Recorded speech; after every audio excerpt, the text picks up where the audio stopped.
Welcome to the Dirt Life Show with your host, George Hamill.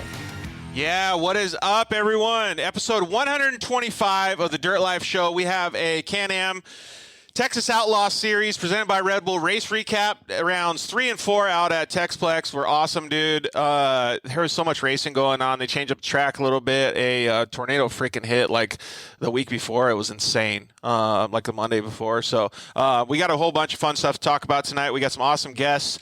Let's go over the guests real quick. We got Brian Atkinson. I call him our fearless leader from, what's up, Kyle? Vision Canopy, CT Raceworks.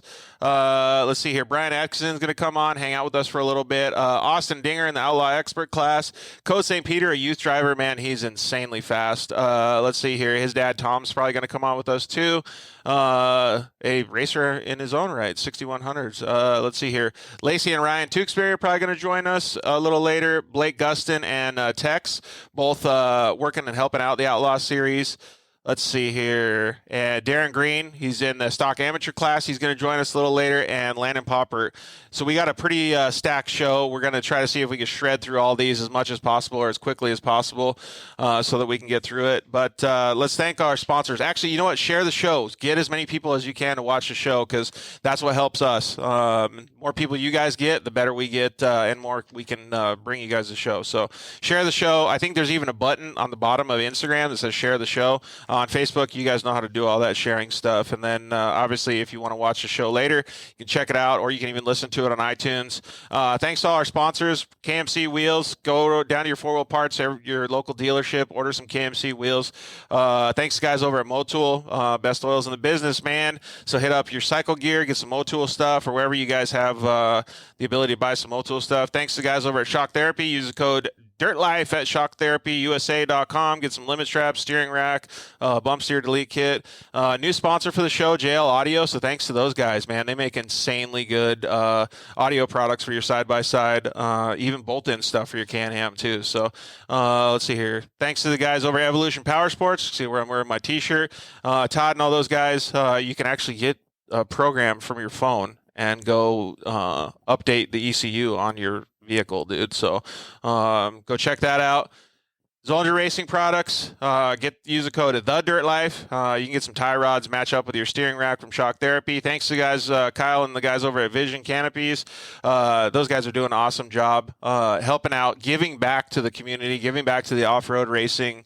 Sponsoring individual drivers, obviously sponsoring the show. Yeah, there you go. Logo right behind me. But yeah, head over to Vision Canopy and help out those guys because they can get your canopy needs all dialed in, logos, the whole deal for your sponsors. Thanks to guys over at Cryo Heat and thanks to the guys at Solderweld. Let's get our first guest on here, Austin Dinger, and we can start talking about the Texas Outlaw Series at Texplex.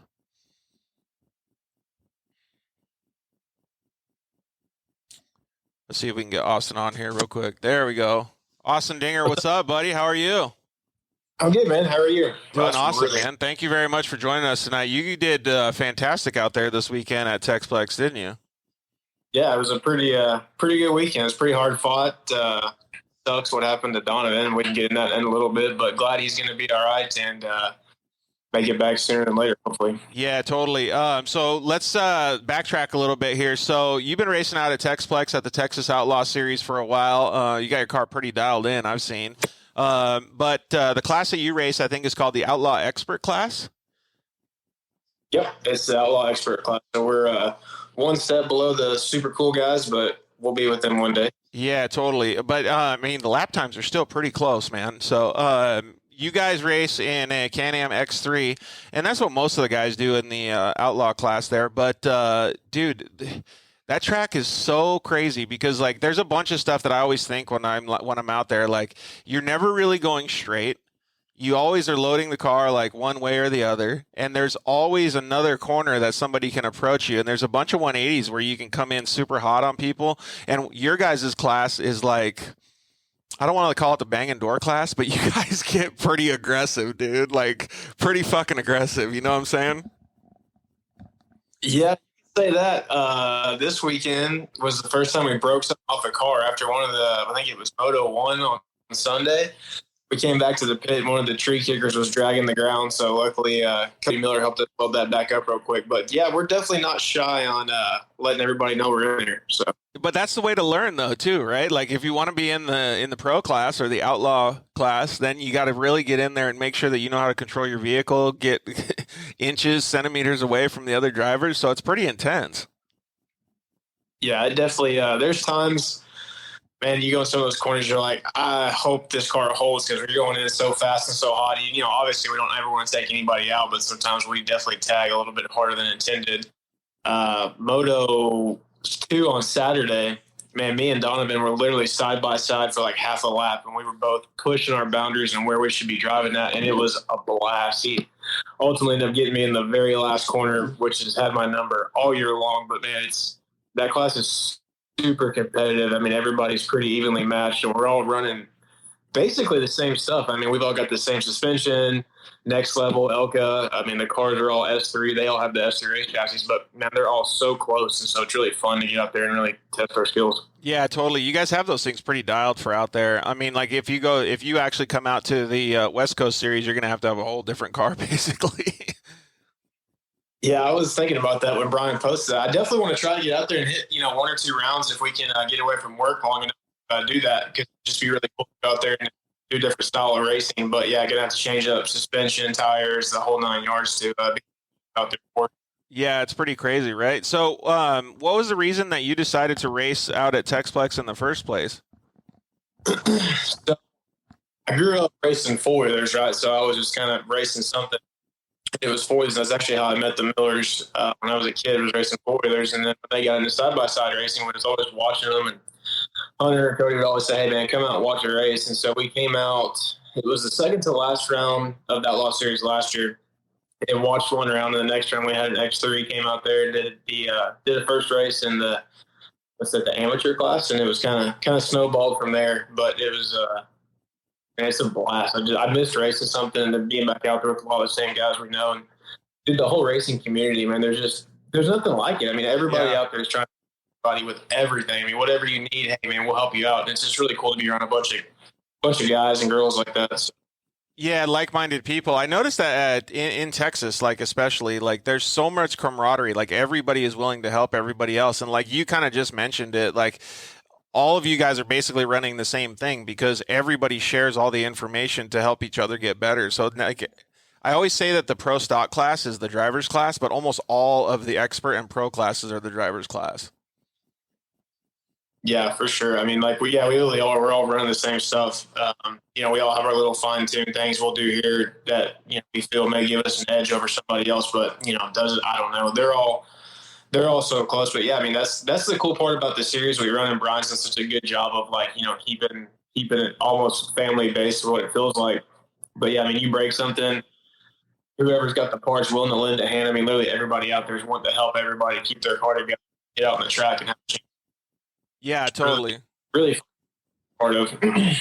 So one of the things that I think is so crazy about the Outlaw series in general is that you guys do. Like a motocross kind of setup where it's 2 motos, but you also do a standing start. You don't do a rolling start, right? That standing start provides so much drama. Like it's crazy. Are you like pretty used to it now, or is it still like butterflies and all that when you guys are at the starting line?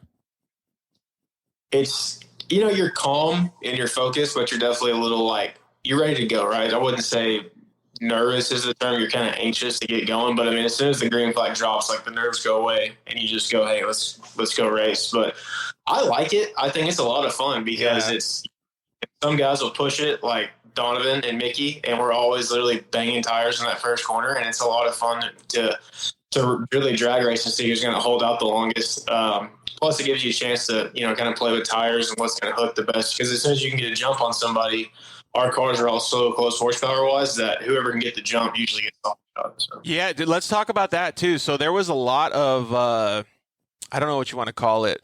Tire confusion or setup confusion this weekend, especially.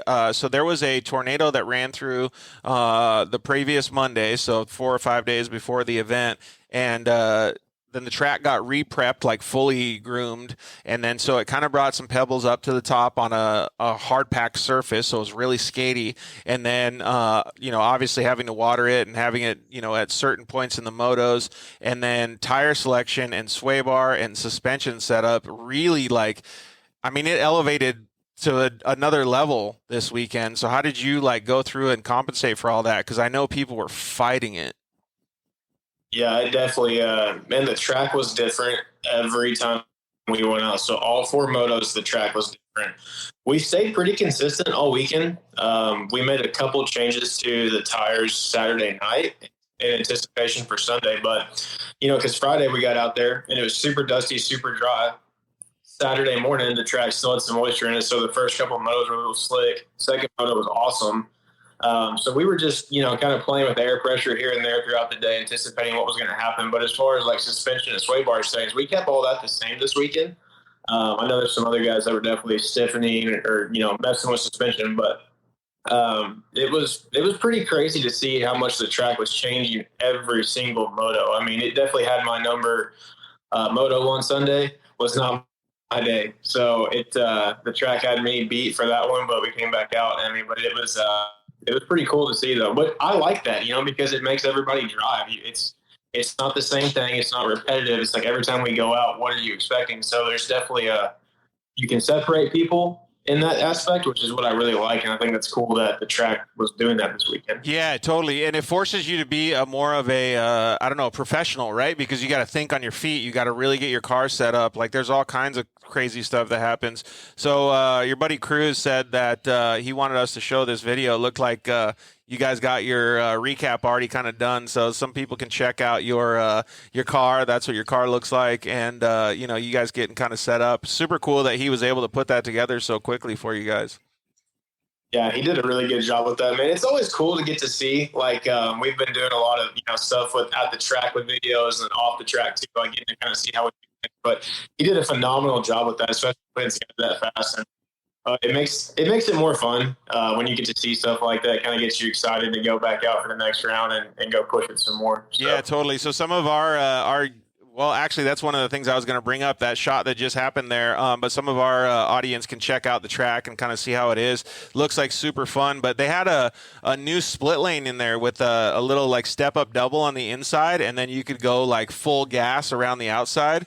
What line did you prefer? So I was always taking the inside line. I think I only ran the outside line one lap when we had some slower traffic in front of us we were trying to get around. But I prefer the inside just because you're able to protect it. It's fun jumping cars. Hopefully, I think there's some changes coming in the future on where we're going to be racing at. So it'll be fun to hopefully get to put some big jumps in there and really get to air these things out. But that was new. And then Brian's done a really good job too of changing the track up for every single round, because compared to last round, we took out, back probably a quarter mile of the track and threw different jumps in there and just keep mixing it up, which I think it's really making it fun for all the drivers and especially for racing, because it's something different every time. So I hope he gets to keep doing that, because it's been a really, really fun race this year so far. Yeah, totally. Your class is so competitive too. Is hardly anything differentiates it. So when you're out on the track and you're battling with, Donovan and those different dudes, what's the mentality to be able to get by and to pass? Because there's not very much room, and you really got to set it up 2 or 3 corners in advance. And you're homies with everybody, so is it shit, I'm going to run it in? What's the move? Well, I think Donovan made that pretty clear that we're going to start running in. Last round, he was on a mission, man, to get up front. Awesome drive. Dude, it was a lot of fun. Me and Mickey tagged once. Nobody's deliberately trying to take anybody out, but we're all at that point. We're like, no, we want to win. Yep. The second place is cool, but it's not that cool. So, there's definitely some. I kind of watch videos of the pros. I love what Brian's doing with the live stream, because I'll go back at night and kind of watch, and I'll learn some new passing lines that I may not have seen before, and kind of watch how they do it. And I never would have thought of that. And then try it the next day, something like that. Probably shouldn't be giving my secrets away. It is what it is. Well, I don't think you're the only one doing that, dude. We had 20 people walk up to me and say they were doing the same thing. Well, dude, it's awesome to have that. for one, you can see how you're driving where you can make up time. Like you said, like setting people up in corners. Like we're our class, like I know where I'm faster at, and I know where Donovan, Mickey, whoever's in front of me is getting faster than me at. So my faster area is like, hey, I'm going to drive it super hard coming in there and see if I can get it done right there. And if not, then play it safe, take my line until the next time we come around, try to make that move. So. Yeah, totally. I like the fact that you have 2 motos too, because then it gives you a little bit of redemption. You don't just get a back in the Lucas Oil days, you get 10 minutes, 15 minutes on the track and you're done. Like, so the whole weekend you get maybe 18 to 20 minutes of driving time, but you guys get way more than that, man. You guys probably get close to an hour and a half worth of driving time. Yeah, for sure. And I was even going to petition Brian and see if we could get our class to run 5 laps, just like the pro did as well, just to get a little bit more out there. But, it's fun because, like, say you have a bad moto and you screwed up, you spun out, you totally have next round to go out there and get it, which I think brings a lot of people in because it's not just over in one race, right? You don't ruin your whole week necessarily in one race, but it just gives people a chance to make changes, do that. To me, it makes it more competitive because, like, hey, we were this close this time. Let's dial in, tweak a few things, and go back out and see if we can get it done. Which is, pretty sure everybody out there at our level and above does that. Even the guys running below us. I mean, you see people working on their car after every moto we do. We come back, we have our list, we run through. Hey, do this, do that. What do we want to change? What do we not want to change? And go from there. Yeah, totally. So what's like the move for you when you're out there? Are you thinking like, okay, if I do well this race, it'll elevate me for the next race, and then by the end of the series, I'm going to have a milestone or a goal of entering the Outlaw or the Pro class? I always joke about that. I say before we enter the Pro class, I would love to get a couple more pictures on the podium because that's a totally different animal running with those guys. It is no mercy at all. So, I just try and go out and drive a good race, right? Not push a bad position and take myself out of the race, but make sure, because you don't win the series in one weekend. So make sure that we're super consistent and keeping the car together and things like that. Just throughout the whole year it's kind of that's my goal, is just to drive as smart as possible. And obviously I want to be on the box every time in the top spot. But, if we don't get it done for that weekend, we still get points, then, overall it's a win for us. So it's pretty crazy that side-by-side racing has gotten that far. Like, I feel like what you're saying is like Supercross level stuff, right? Like you're managing points and you're doing all this stuff. I think it's so cool. Like, just think about it, man. Like 5 years ago or something, that didn't even exist. Like, it's crazy to see how much competition is in these classes now. Dude, and the fact of how close all the cars are, because at some point there's only so much you can do to them at some point and still compete in the classes. But yeah, everybody's kind of got them strapped to the gills, getting everything we can out of them, and then it goes to the drivers from there. And doing, like you said, like it almost feels like sometimes you're a professional race team because of how much work. Like, before we go to the track, it's weeks, right, of thinking, hey, what needs to be done? Okay, we need to order the part. When we get back, it's all right, clean the car, take it apart, order what we need. If we don't know who we're going to call, this and that, and then try and get put back together for the next round. I mean, for a weekend warrior, it's a lot of work, but, it's fun. I tell you what, man, I remember when we had our professional Lucas program, like, dude, we were working, I don't know, 60, 80 hours a week at our job to make sure that we had enough money for it. And then we would have probably another 40 to 50 hours a week of actual prep time on the cars. And then we would go to the races and we would get, like I said, I like the 2-moto format because we would get roughly 25 minutes of driving time for the whole weekend with all of that effort. And it was just like, dude, it's so crazy. So that's why I'm such a big fan of the Texas Outlaw series. Yeah, no, it's awesome, dude. I feel that for sure. Like, we were talking earlier, so you're trying to run a business and, deal with all that, and then like, crap, I still got to go put a race car together.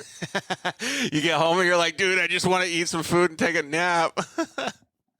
Literally, like I walk in the door, my wife's like, don't talk to me. But it's so worth it out there. Like, such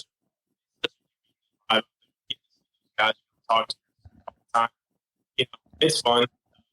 Yeah, and you're doing a good job, too, so you got to be proud of yourself. Hey, we only have 20-minute segments for each person. We're going to get Tom and Code St. Peter on in just a second here. So, man, I can't wait to see you at rounds 5 and 6. I think it's May 14th and 15th, so it'll be cool to get back out there and see you guys ripping. Yeah, man, for sure. Thanks for having me on, and we'll see you next round. Yeah, thanks, Austin. We'll see you. See, man. Super cool to see how much enthusiasm they have. I mean, just think about the amount of effort that they have to put in, just like what we were talking about with my old program. I mean, everybody pretty much does that, so it's super cool to be able to see.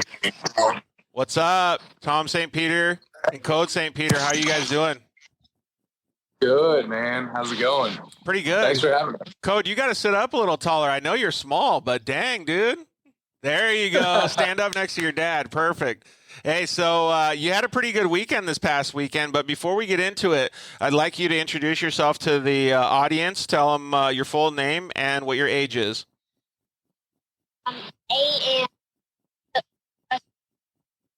Looks like we got a little bit of a bad audio connection. Are you guys on Wi-Fi or are you guys on cell phone? We're on Wi-Fi. You got us better there? Yeah, let's just have Codes stand a little closer to the phone, maybe. All right, Code, say it again. I'm A, and my name is Wrestling Coach St. Peter. Sweet, dude. And what class do you race? Stock and Bob. And you're in a 250 or a 170? 170. Man. Both. So your car rips, dude. We saw you just shredding out there this weekend. Your dad also races too. Do you aspire to be a professional racer someday? Yes. Like what your dad's doing or what? Well, we're not professional, but we're just playing. But he's definitely on that path. We're working on it. Do you like side-by-sides or you like the big trucks? Yeah. Side by side. Yeah, me too, dude. I'm a big side-by-side guy, although I would love to race a 6100 truck someday. But what I wanted to ask you was, when was the first time that you ever got in a side-by-side? Do you remember how old you were? 5. You were 5 years old the first time you started driving? Yes. Dude, that's so lucky. I guarantee there's a bunch of kids that are watching that are like, holy cow, I wish I could drive at 5 years old. Pretty cool, right? When you think about it, like when you get your driver's license, you're already going to have been driving for 11 years. Man, so we bought that first car, and I gave it to him for Christmas, and I think he was actually 4.5. And I remember we rolled it out, and he gets in it, and then I had to go out to the shop and literally cut all the pedals out of the car and then refabricate them like 3 inches closer. I thought it was going to be good, and so we spent this like whole Christmas afternoon refabricating the world to make this thing work. That's crazy. It's all over. It kind of, that's where it all started. Because he's so little, right? Oh, he was tiny at the time, man. He was tiny. I've got a picture of him where he was like shorter than his car holding his first trophy. Dang, that's pretty cool. That's got to feel cool for you, though, right, Code? Yes. So who's your favorite driver on the pro circuit right now, Code? Out of the pro drivers? You like the Millers, don't you? Yeah. Big fan of Coder and Honey Miller? Huh? Big fan. And Jordan Burrs is your buddy's dad. Oh, is he? Oh, yeah. Him and Tucker, they're both. Oh, right on. Yeah, so you guys are both good friends then. It's so cool to see. You probably have a lot of friends out there at Texplex at the Texas Outlaw Series, don't you? Yes. We got to get more than just a yes answer from you, okay, bud? We'll pretend like this is like you're already a professional, so you got to start talking like a little bit more and tell us about your friends. So who do you usually play with? Who's part of your crew? Tucker, Becker, and Slade. Yep. Dude, did you see that video? I just saw an Instagram video of Becker doing like some sort of dance when he was on the podium. It looked pretty cool. Did you see him do that? Yeah. That's pretty funny. Are you going to come up with a dance? Maybe. But hey, we're through the interview stage here where he's getting more comfortable doing the interviews. So this is a big leap for him to be talking on this. So yeah, dude, we love it. So yeah, first of all, Tom, thanks for being by his side so you can kind of coach him through it. But we love this, dude, and you're not doing a bad job at all. But I'm trying to make it give you suggestions as we go along because you can practice with me as much as you want, dude. So, all right, what's your favorite part about side-by-side racing? Passing. Really? Like what kind of passing? Like in the air, corners? Like what is your favorite kind of way to do it? straightaways. Just because your car is so fast, is that why? Yeah. So I saw you a couple times when you were catching some of those bigger cars, and you know that split lane where there was the double on the inside and then you could go full gas around the outside? I saw you catching some cars over there. Which line did you prefer to use for passing there? Outside. Just because you could go wide open? Yeah. Do you remember how fast you were going, or could you tell? No, I don't know. You're supposed to say I was going full throttle, dude. I was going for a throttle. No lift. Dude, that's one of the things that I've noticed about you, Code, and your dad can attest to this as well, is when we watch you drive, you're a lot more mature behind the steering wheel than you probably even know, because you're moving your feet properly, you're controlling the rear end of the car, you're not doing a lot of steering input, and guys like your dad, guys like me, and probably the Miller brothers, they can see that when they watch you drive, dude. You should be very proud of yourself. Yeah. Did you learn a lot of that stuff from your dad, or how did you kind of just became natural? My dad. Yeah, it's cool that he can teach you that stuff. Says that. We, I get on the radio and I talk to him, and then afterwards I'll ask him, Did you hear what I was saying? And he's like, I just heard blah, blah, blah, blah, blah. And so I think really he's been doing it so long that it's just a feel. And, and to be a good racer, and talking about an 8-year-old here, he's really just out there driving like what he's comfortable with doing, and that's just progressed and progressed and progressed. And so, all the tuning that we've done on these little cars, there's a lot that you can get out of these things with clutching and gearing. And this year is a big turning point, because I've got these cameras in this car that it gives me feedback on mile per hour and RPM, and he's driving the car wide open through all the corners and not lifting. And so we're getting really good data. And so it's actually, for once, instead of trying to set it up to suit him for what he's doing, we're actually able to try and get every little bit that we can out of the car, because he's given it everything it had, and we can actually see it. Yeah, totally. So for mom and dad, that's like, and a race team, that's insanely good data. But how does that translate to him? Like as a young driver, are you guys able to go over that data and give him some of the understanding of it so he can learn from it?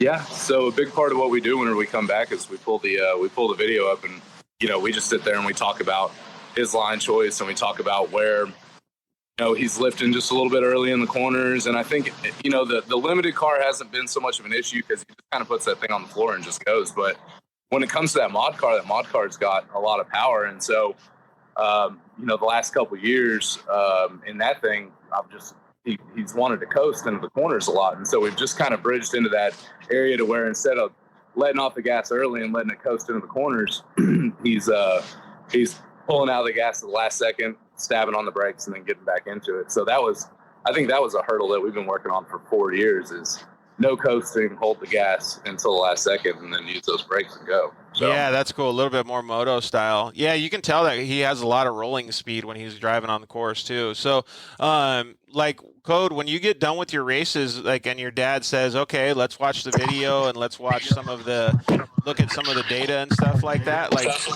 How does that go with you? What do you think? You like watching it? Yeah, I like watching it. What do you usually think? When you see it, do you go, "Oh, now I see what you're saying, Dad. I could go faster here, or I could go, more momentum around the outside, or change my line"? What are the things that you notice? He's taking different lines than I am. Yeah, like your competitor. Yeah. So that's really cool. So it sounds like you watch the live stream too, and you are able to look at that and see what your competitors are doing too, huh? Yeah. Yeah, absolutely. Dude, that's that. Well, how do I search this on YouTube? How do you pull this up? Show me. Really? Yeah. Talk about wanting it more, right? I mean, and that comes with a lot of determination, right, Tom? When you see your son doing that, he's going out there and he's winning and he's doing it, successfully. But when you see him asking those questions, that almost means more, right? Yeah, I know. He sees it. It really, all the things these kids watch on YouTube and stuff these days. So he's got bragging rights 3, 4, and 5 on his on his iPad. And so at night I'll go in there, I'll hear his iPad running. I know that he's sleeping, and literally I'll have it posted up on the pillow, and he's watching, Jason Voss and Rob Mack and all those guys out there in the trucks. And it's just constantly, you've probably watched Bragging Rights 20 times. So I don't know. To me, it's awesome that I've got a kid that's up with it like I am. Yeah, super into it, and also super into it to excel himself, right? Like if he was just watching it and not doing anything himself, it would just be a little bit different, right? But you're seeing him actually putting all that information to use, which is super cool. Man, a couple years ago, it was really a sticking point with him racing. Was he raced? It was Robert Van Beekum. He's an older kid out of Arizona, and he's racing the 1000 class now, but he made a pass on him in the I think it was the heat races before the main. Made a pass on him right before the finish line, and then came over a little hit and didn't let off the gas and blew the transmission. And we went back to the camper, and he's literally bawling his eyes out with second place, just saying, "Dad, I had him." And so after that, you really realize that he wants to go out there and win, and it was that important to him to get that win. And after that, it wasn't. Second place, third place, it was never, I did good. It was, he hasn't been okay with that. So, yeah, I think totally.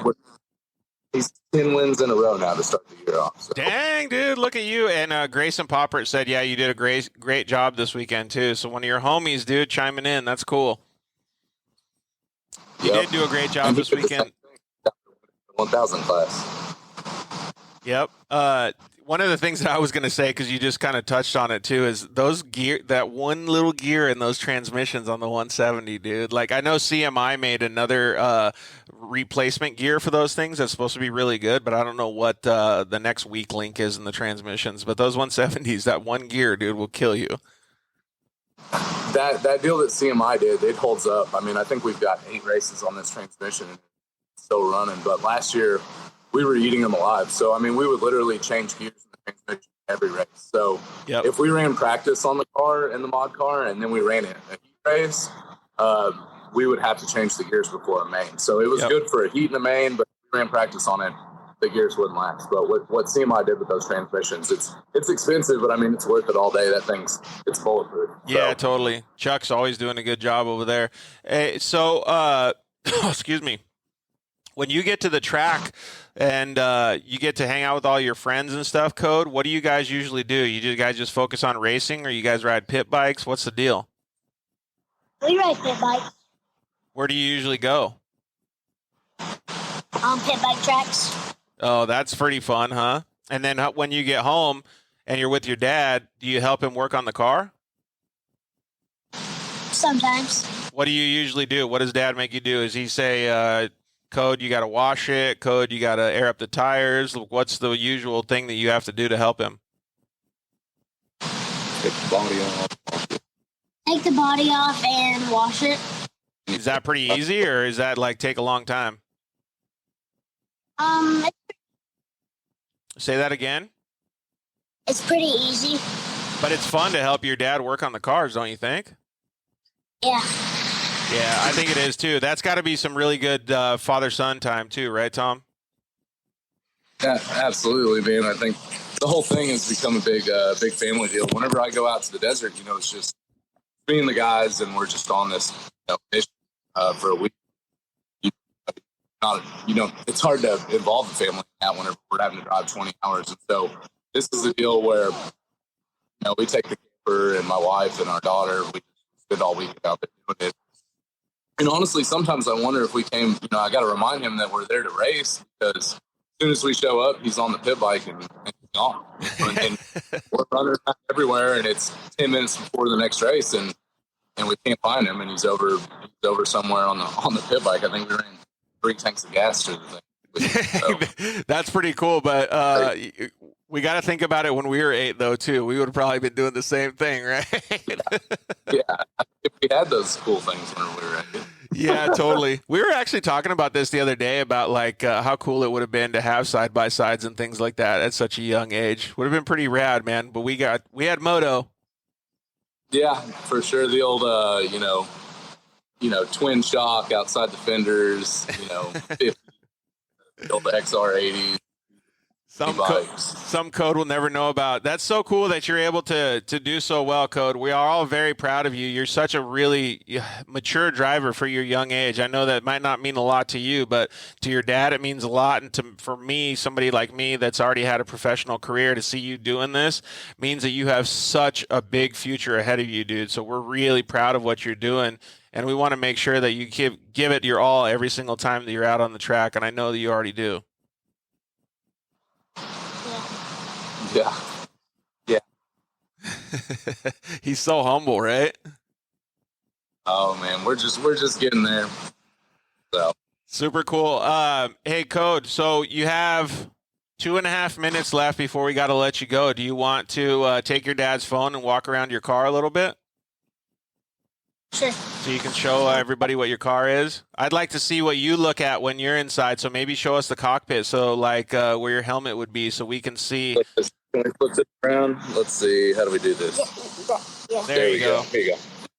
So this. I don't know.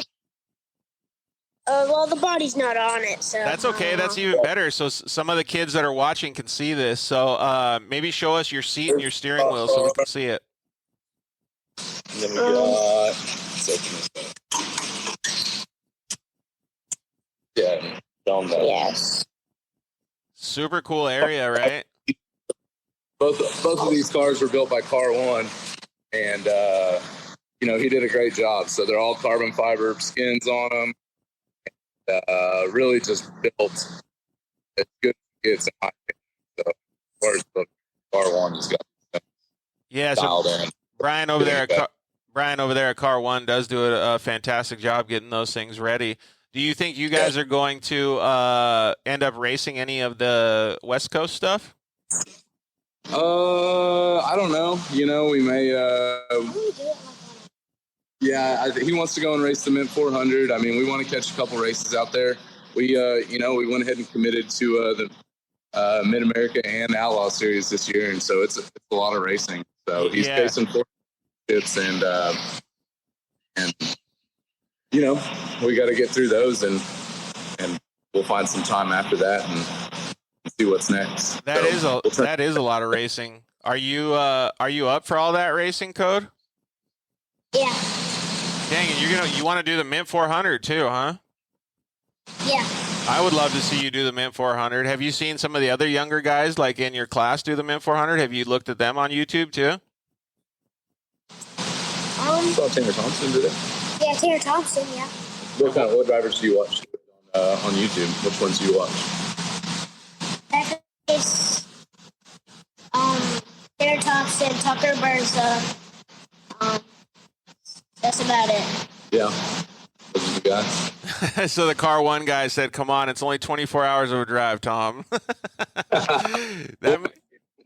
do it. I've done it a bunch, so. Yep. He'll be up for it soon. That's cool, man. Well, Code, I really appreciate you taking the time out of your busy schedule to come hang out with us, dude. It was really cool to talk with you today. Yeah. Say thanks, man. Thank you. Yeah, thanks, Tom. Hey, thanks for having us, man. Yeah, no problem. See you next time.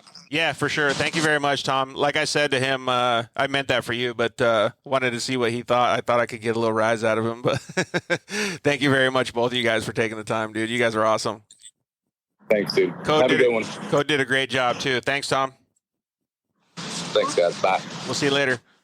All right, man. It's so cool talking to the kids. I give them a lot of crap, and they're really cool to talk with. Sometimes we get just short answers from them, but they're learning. Like, he's 8 years old, and he just did a 20-minute interview with help from his dad. But you got to really commend him for doing that. Super, super cool. It didn't look like he was too nervous, just looked like he was a little bit shy, you know what I mean? So we're going to get Lacey and Ryan Tewksbury on here in just a second. So we'll have them log on, and then we'll start talking to them about how their weekend was. Super cool to see the family atmosphere with both of them, both going to the track and racing their Can-Am X3s. I really enjoy the kids, man. I think it's so cool that they're out there doing such awesome stuff, man. Like, the fact that Code can drive that well. I mean, you guys got to go check out the live feed, the replay on Facebook or YouTube and check it out because, man, the kid can drive so well.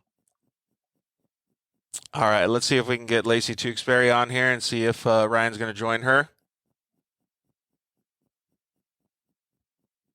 There we go. Lacey Tewksbury, what's up? How are you? Hey, good. How are you? We're doing awesome. Thanks for joining us. Really appreciate it. So Brian had told me that Ryan might join you, but we didn't know. So I figured I'd give the introduction for both of you guys. But man, TexPlex, the Texas Outlaw series was super, super cool this past weekend, and you shredded, man. Yeah, it was. I had a lot of fun. It was my first race back since surgery, so I was really enjoying it.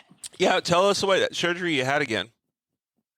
I had to have a cervical fusion, so just neck surgery and kind of straighten my spine up a little bit. How did it feel like being out on the track again? Was it painful? Was it like liberating? It was awesome. I felt great. I had a great surgeon, so I mean, he did some fantastic work. So if I ever need him again, hopefully not, I'll definitely choose him. We're going to cross your fingers that you won't ever need him again. But Sure. knowing that, because like those are pretty intense surgeries, right? Like those are, I mean, you got to be worried about it when you're going in there, right? And then to be able to come out of it and still get back in the race car, you got to feel pretty good after that. Oh, I'm so happy. And so what was it like being able to go out there like the first time? Because you got to like get out there and practice and you're like, all right, I'm going to take it easy, see how I feel, and then work my way up through the weekend. Yeah, so Friday I went out there just to learn the new track. I did 3 laps. The dust was pretty bad just because the wind and the sun was starting to come out. And so I did 3 laps learning the track. Saturday, I did take it easy Saturday. Rachel and I definitely battled, but Sunday I was out to get her. And we definitely were on each other's bumpers. Yeah, you guys were like seriously glued together the whole weekend, it seemed like. We were. I enjoy that. She's one of my good friends, but it's fun. It's fun going against her. Yeah, it's kind of cool because you can get back like off the track, take off your helmet, and just be buddies again, right? Yeah, for sure. What's your favorite part about going out to the races? I just enjoy really, I mean, we have such great friends out there in the race family. They're so helpful with each other. I mean, whether they need something from us, another racer, vice versa, everybody's willing to lend a hand. It wasn't the food? I don't eat much on race day. I don't know. I don't know what it is, but once racing's over, I start eating. But no. I thought all the guys were cooking for the team and everybody. Well, actually, I do have to take that back because Dinger's mom both days took care of us food wise. I just was, I think, too nervous Saturday to eat, but I did eat her chocolate chip cookies Saturday and then her chicken and rice Sunday. So ooh, that sounds pretty good. Very happy with her. Actually, we should talk a little bit about that because that's not just a guy thing. Like, there's a lot of people that are a girl thing. It's like a lot of the guys get nervous out there too. Like, what's the way that you manage all of that stuff? Like, getting out there, getting nervous, and then like put on your helmet, taking off, letting the nerves calm down. Like, how do you do it? I don't know. This weekend, I haven't been that nervous in a while. Last season, really nerves weren't getting me. Saturday's race definitely amped them back up because I just didn't know what to expect with the new track and everything. Sunday, my nerves were gone, and I got out of my head because that tends to be a hey. I heard chocolate chip cookies, so I had to jump in. There you go. So, welcome, Brian Atkinson. I always call him our fearless leader of the Can-Am Texas Outlaw Series. Thanks for joining us, dude. I guess the Dingers are really cooking up some good food, huh? I had some of their chocolate chip cookies, and they were so good. All right, Lacey. So continue on what you were saying, though, because like those nerves and all that stuff, I mean, it's the kids, it's the guys, it's the girls. Everybody has those. For sure. Sunday, I just really got out of my head and I wanted to push it harder than I ever have. And so Rachel she's fun to battle with. And so just following her, I forgot about my nerves. So does that really mean that your confidence is building up? Because I know that that's a lot of things that, like, especially the younger drivers, right? Like, once they start seeing that they can do it, and then they start feeling that they can do it, and then they start doing it, then it's like all of a sudden opens up a whole new world for them. Definitely, I would agree with that because I've always had my challenges on the track when it comes to turns. I pushed it further than I ever have this past weekend on the turns, and I got out of my element, and just it was awesome. Yeah, so Brian built a great track. Yeah, totally. So I was going to ask Brian about that, but we saw a lot of improvement, Brian, with her from her first moto the first day on Saturday until the last moto on Sunday. There was a massive, massive improvement. But to talk about the track, there's like pretty much all corners, right? There's always something that you're leaning on, right? You always have the car upset. It's a really, really cool track. So what she's talking about, you gave her all she had to work for. Yeah, it was interesting how that track developed over the weekend because, I mean, I saw passes happen that I didn't know were going to happen in certain areas. You know what I mean? It was constantly changing. I was watching Lacey and Rachel go at it, and I wasn't too sure if she was just being careful because of the way that the track was at certain times or what. But then last night at dinner, she told me that she was she didn't like turns. So what a way to throw yourself in the fire, Lacey. Yeah, I know. Thanks, Brian. I remember that. That's hilarious. What was your favorite part about the track? I know a lot of people like that new split lane, and some of the people like still just the standard Daytona turn or Talladega turn. I forgot what you guys call it. I honestly, I didn't have a favorite part or parts I just didn't like. I honestly genuinely enjoyed all of it. I pushed myself more Sunday, like I said, and I just enjoyed all of it. Yeah, you really did push yourself a lot more on Sunday. So what was some of the things that helped you push more? Was it the comfort knowing that your neck and your back was solid, or was it just like, hey, you know what, I'm getting back into it, feeling the flow? I just had to realize that, like they've been telling me, my team's been telling me just to trust my car and know that, I mean, you've seen how my husband drives. He's driven my car. So I don't push like he does, but I do see how he does push my car when he has driven it. And I know I just need to trust it more. And I did do that Sunday. And I had the fastest lap time out of my class. And so that made it's more motivation than anything. So wait, I got the soundboard right here. There we go. There we go. Yeah, that is super cool. Oh, I don't want to take the spotlight off you, Lacey, but who was the one that was driving? It was like Burnham or something like that was driving your husband's car the last moto, or one of the last motos, the mechanic. Was it John? Oh, John Gaskell. Yeah. Yeah, that's who it was. Dude, he was getting wild. Like, we told him to chill, but he wasn't it. Did you guys have a radio in there and tell him to hang back a little bit, or were you just telling him to go full gas? Well, it was kind of both. Ryan's always like, push it. The car can be fixed or rebuilt. But yeah, he was definitely a wild child, but he was having so much fun. Dude, he was on fire. We couldn't. Okay, so talking about pushing your car, now Ryan knows how far he can push his car too. Correct. He was definitely, his tail end was definitely going all over the place. Yeah, that was super cool. So seeing both of those cars getting better and better, like what were some of the adjustments that you guys made to your car throughout the weekend, or were you guys pretty mellow on car changes? We did make tire pressure adjustments from Saturday to Sunday. That seemed to help definitely with just how the track changed a little bit in regards to the wind and everything. We were out there just testing our suspension just to see how it was going to handle, because there were some changes made for that prior to us coming back to Texplex. And with Ryan's car, they literally had it finished. They built it like 4 days prior to the weekend. So we're making sure it was good to go, which it was. Yeah, it's pretty crazy, man. Like, I'm glad that you guys are able to all share that same information. Like Austin Dinger was saying earlier, that a lot of those cars are the same because everybody is so open and willing to share that information. And it sounds like you guys are too with everybody. For sure. Austin was at our shop, him and his dad, working on their car. We had one of the cars at our shop that rolled over, not because of us, but we did some adjustments to their car the day before. I think it was Thursday. And then we've had just different cars, helping. We just help each other. So. Hey, so did you race a different car before the current one that you have? Like, because first of all, I love your livery with the pink and the white. Like, that's like we already talked about this at the track, but like that's my jam. So, did you have another car before this Can-Am X3?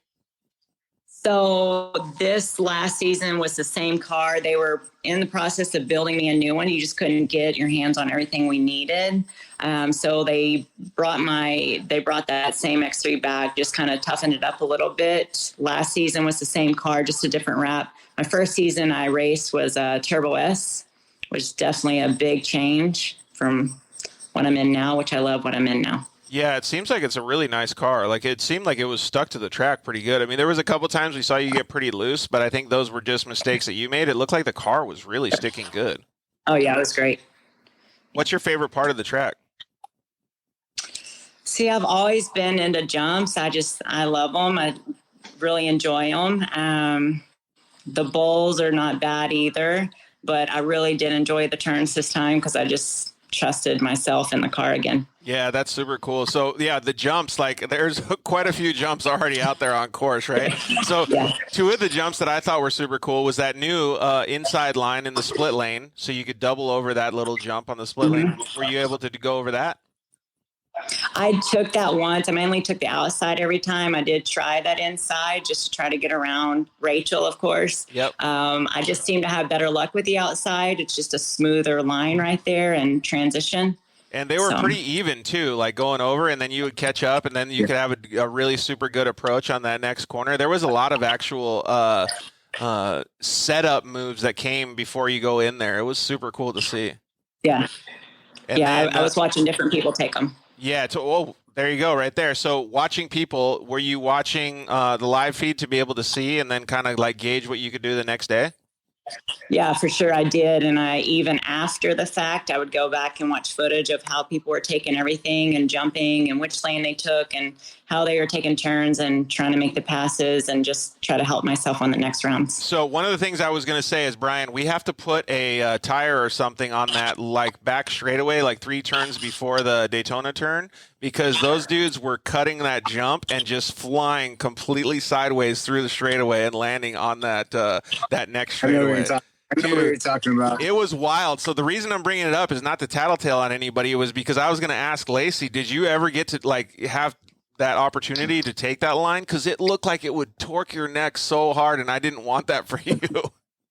Well, I was in first on the main on Sunday because I could hear Rachel behind me. Yeah. And I must have taken a jump a little too hard because I came over and didn't set myself up previously. And I went over the berm and she thought I was going to go over. Oh. And it was pretty gnarly, but it was fun and I felt great. And she went around me, but we still stayed on each other. What portion of the track was that? I believe there's like those, if I'm recalling correctly, maybe like 2 jumps, one kind of right after another. The second jump makes that right turn, then a hard left, hairpin to the left. Yeah. And I came over that second one. I think that was the same spot that Donovan Willis got in that altercation with the other driver too. But yeah, I think so. That corner is wild because of the fact that you have to you have so much speed and you have to slow down so quickly there, or hit the berm like what ended up happening to you. But man, that track made for such good racing between all of you guys. For sure. All right. Well, what was your favorite part of the weekend? Honestly, just getting back out there and seeing everybody again and just testing my surgery, I guess, and seeing what I could do. And then just getting back into it, just starting the season. Yeah, you got to feel pretty proud. Like I always take a lot of emotion away from statements like that because I know how good it would have felt for you because I've been through a lot of stuff in my life too. Like when you're going home and you're on the way home and you're talking with your husband and the team and everybody and you're saying, you know what? I just did all that stuff. Like I feel a lot better. Like I'm accomplished. I did well in the racing stuff. But then all of a sudden your brain kicks in. And it's like, all right, we got next race coming up. So did you start thinking about it? I did. I'm still going back and watching the footage just to see what I could do better and how still, again, people take everything, take the lines and take the corners. And so we'll just see how much the track changes between now and next round and then just get ready for it. Brian, do you know that she said, like, she studied, like, she just keeps studying. This girl likes to study to get better. I think that live stream is such a game changer this year. It really is. I love it. It's amazing. These guys are doing such good work. Yeah, so the 7FEV guys are actually chiming in right now. So, yeah, best looking car on the track. My wife always comments on it. Thank you. And you might know him, Ryan. He said Lacey's the champ.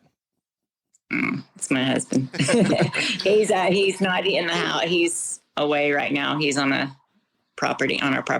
No worries. It was cool to see you guys out at the track, and I really appreciate you being humble. And I didn't know that you were actually testing out your neck surgery. So for me, it's new to find that out. It's really cool to understand that you were pushing through all that stuff. I wish you had told me so I could have mentioned it on the live feed, but that's super awesome that you're able to tell me now. You got to feel Go ahead, repeat that. I had a phone call. I had to reject them. Don't they know you're busy? I know. Hello. So I was saying, like, I wish you had told me that, because this is the first time that I knew that you were nursing the injury or whatever. I wish you had told me so I could have mentioned it on the live feed, but I'm really proud of you. And I understand that, you know, how much it takes to be able to do that. So I know that you're super stoked to be able to go in the next round with a little bit more confidence in your body. For sure. I agree with that. And I'll be more confident going in next round, knowing with the way it held up this last round. Do you have any other, like, things that you're going to change when you go to next round? I don't think so. I got so focused on the track that I was hearing my team talk to me. I just kind of, I think, tuned people out. And so I'm going to try to do better at listening to them. I'm not great at responding. Because I just get so focused, but that's kind of what I'm going to try to just do better at listening so they can help me. And one of your competitors, Jen Mayo, just commented in and said, "So proud of you, girl. One of these days I'll catch you." Thank you. She was with me Saturday. I was just out for blood Sunday. I like that. I like the way she does the compliment. And then she also, I'm going to get you too. Yep. She's all good for it. But you guys did have some pretty fierce battles, so it's cool to see, like, no matter what, Brian, like, if all the way from the pro class to the vet class to the, little kids and the women, like, everybody was battling all weekend. Yeah, every class has really been pretty cool this year, and you do a pretty good job at pointing it out too on the live stream. Like, I'll be chiming in sometimes and checking in on it, and I'll be like, "Oh yeah, that is a good race over there. Let me watch this." I got to take the safety car over here to watch this battle. yeah, exactly. That's cool. I think you did a fantastic job, Lacey, and I'm even more impressed that you did it with I don't want to say nursing an injury, but coming back from an injury. That takes a lot to do, and I'm proud of you. Thank you. So, all right. Well, we're going to get Blake Gustin and Tex McDormand, I think his last name is, on the line here in just a little bit. So please tell your crew and everybody that we said hello. And, Ryan and everybody, tell him that the mechanic is not allowed to drive unless he makes it. Well, actually, that's actually a funny statement that I wanted to bring up, was that it's, when they say if you break it, you fix it. Well, he's already doing that. He will. Yeah. He is truly fixing it. Oh, that's crazy. Well, I appreciate you guys coming on, and thanks for having giving us some good laughs too. Perfect. Thanks for having me on. Bye, Lacey. Brian, you want to hang out? Yeah, I'll hang out. Okay, cool. Let's see here if there's Tex. He's gonna jump on too. Let me see if Blake's on too. I thought. Oh, is he? Okay, cool. All right, we'll get Tex to come on too. Dude, it's so cool to see how much excitement people have. Dude, it's already a week later, and everybody is still so amped on the racing. Yeah, it's cool. I mean, I was on a dinner last night with Ryan and Lacey, and that's all we talk about is the races and how much fun they had. And, people texting me all the time saying, "Oh, the live stream's so cool. Like, I can't wait for the next race." Like, this whole thing right now is just running on all cylinders, right? We're doing great. Even a tornado can't stop us. Yeah, the tornado can't stop us, right? Tex, it doesn't look like he can join. Tex, make sure that you update your Instagram app on your phone, and then it'll probably let you join. So we'll get Blake on here in just a second here. So Blake, if you want to join, come jump on and hang out with us a little bit here. Or I can actually invite Blake too, since I think we got some Instagram Live rookies. that's all right. So we'll get Blake on here. Tex, you got to update your Instagram app, and then you can join us, buddy. Blake Gustin, what's up, man? How are you? What's up, guys? How are y'all? Oh, we're doing good, man. You in the truck? Yeah, we're coming back from dinner right now. I got the check out my +1 back here. Oh, nice. Look at the little one. Heck yeah. Please tell me you guys didn't eat any kolaches. Well, I had kolaches with you actually the last time I had kolaches, and they were delicious kolaches. I mean, it wasn't bad, but dude, I'm still not as impressed by kolaches as you guys are. And Whataburger. No. We got this whole Whataburger versus In-N-Out thing going now. But Brian can settle the debate once and for all that Whataburger is the best. If you get the right thing at Whataburger, it's better than In-N-Out. Yeah, I'll say that. All okay, right. all right. I told you, you're out, dude. You're out. Hey, and by the way, you got the wrong kolaches too, because you need the croissant kolaches, not the other ones. The croissant ones are mind blowing. All right. Well, I'll take that up next time with Caitlin, because Caitlin goes, "They're good for you," and I was like, "They're good for you? Oh my god, dude! Seriously." Hey, at 7 a.m. or whatever time that was at, George, anything was better than nothing. So.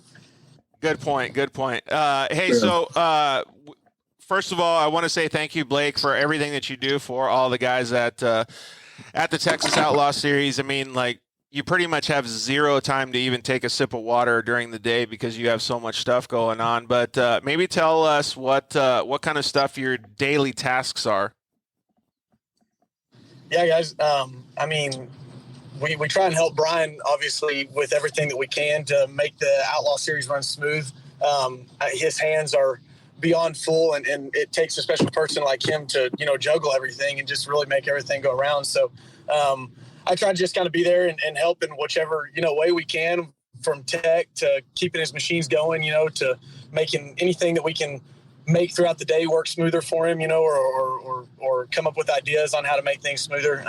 He's got a good team around him, and so we just try to step in where we can and help him the best that we can in whatever he needs. Yeah, totally. So we getting comments coming in that everybody's stoked on G3 Motorsports. So thank you again for helping out and stuff. I actually had a few questions in Southern California today about the new series, the West Series. I think you're going to bring the same rule book over, and they were all rule book related. What are the weight restrictions or the weight limitations that you have to follow for the pro stock class?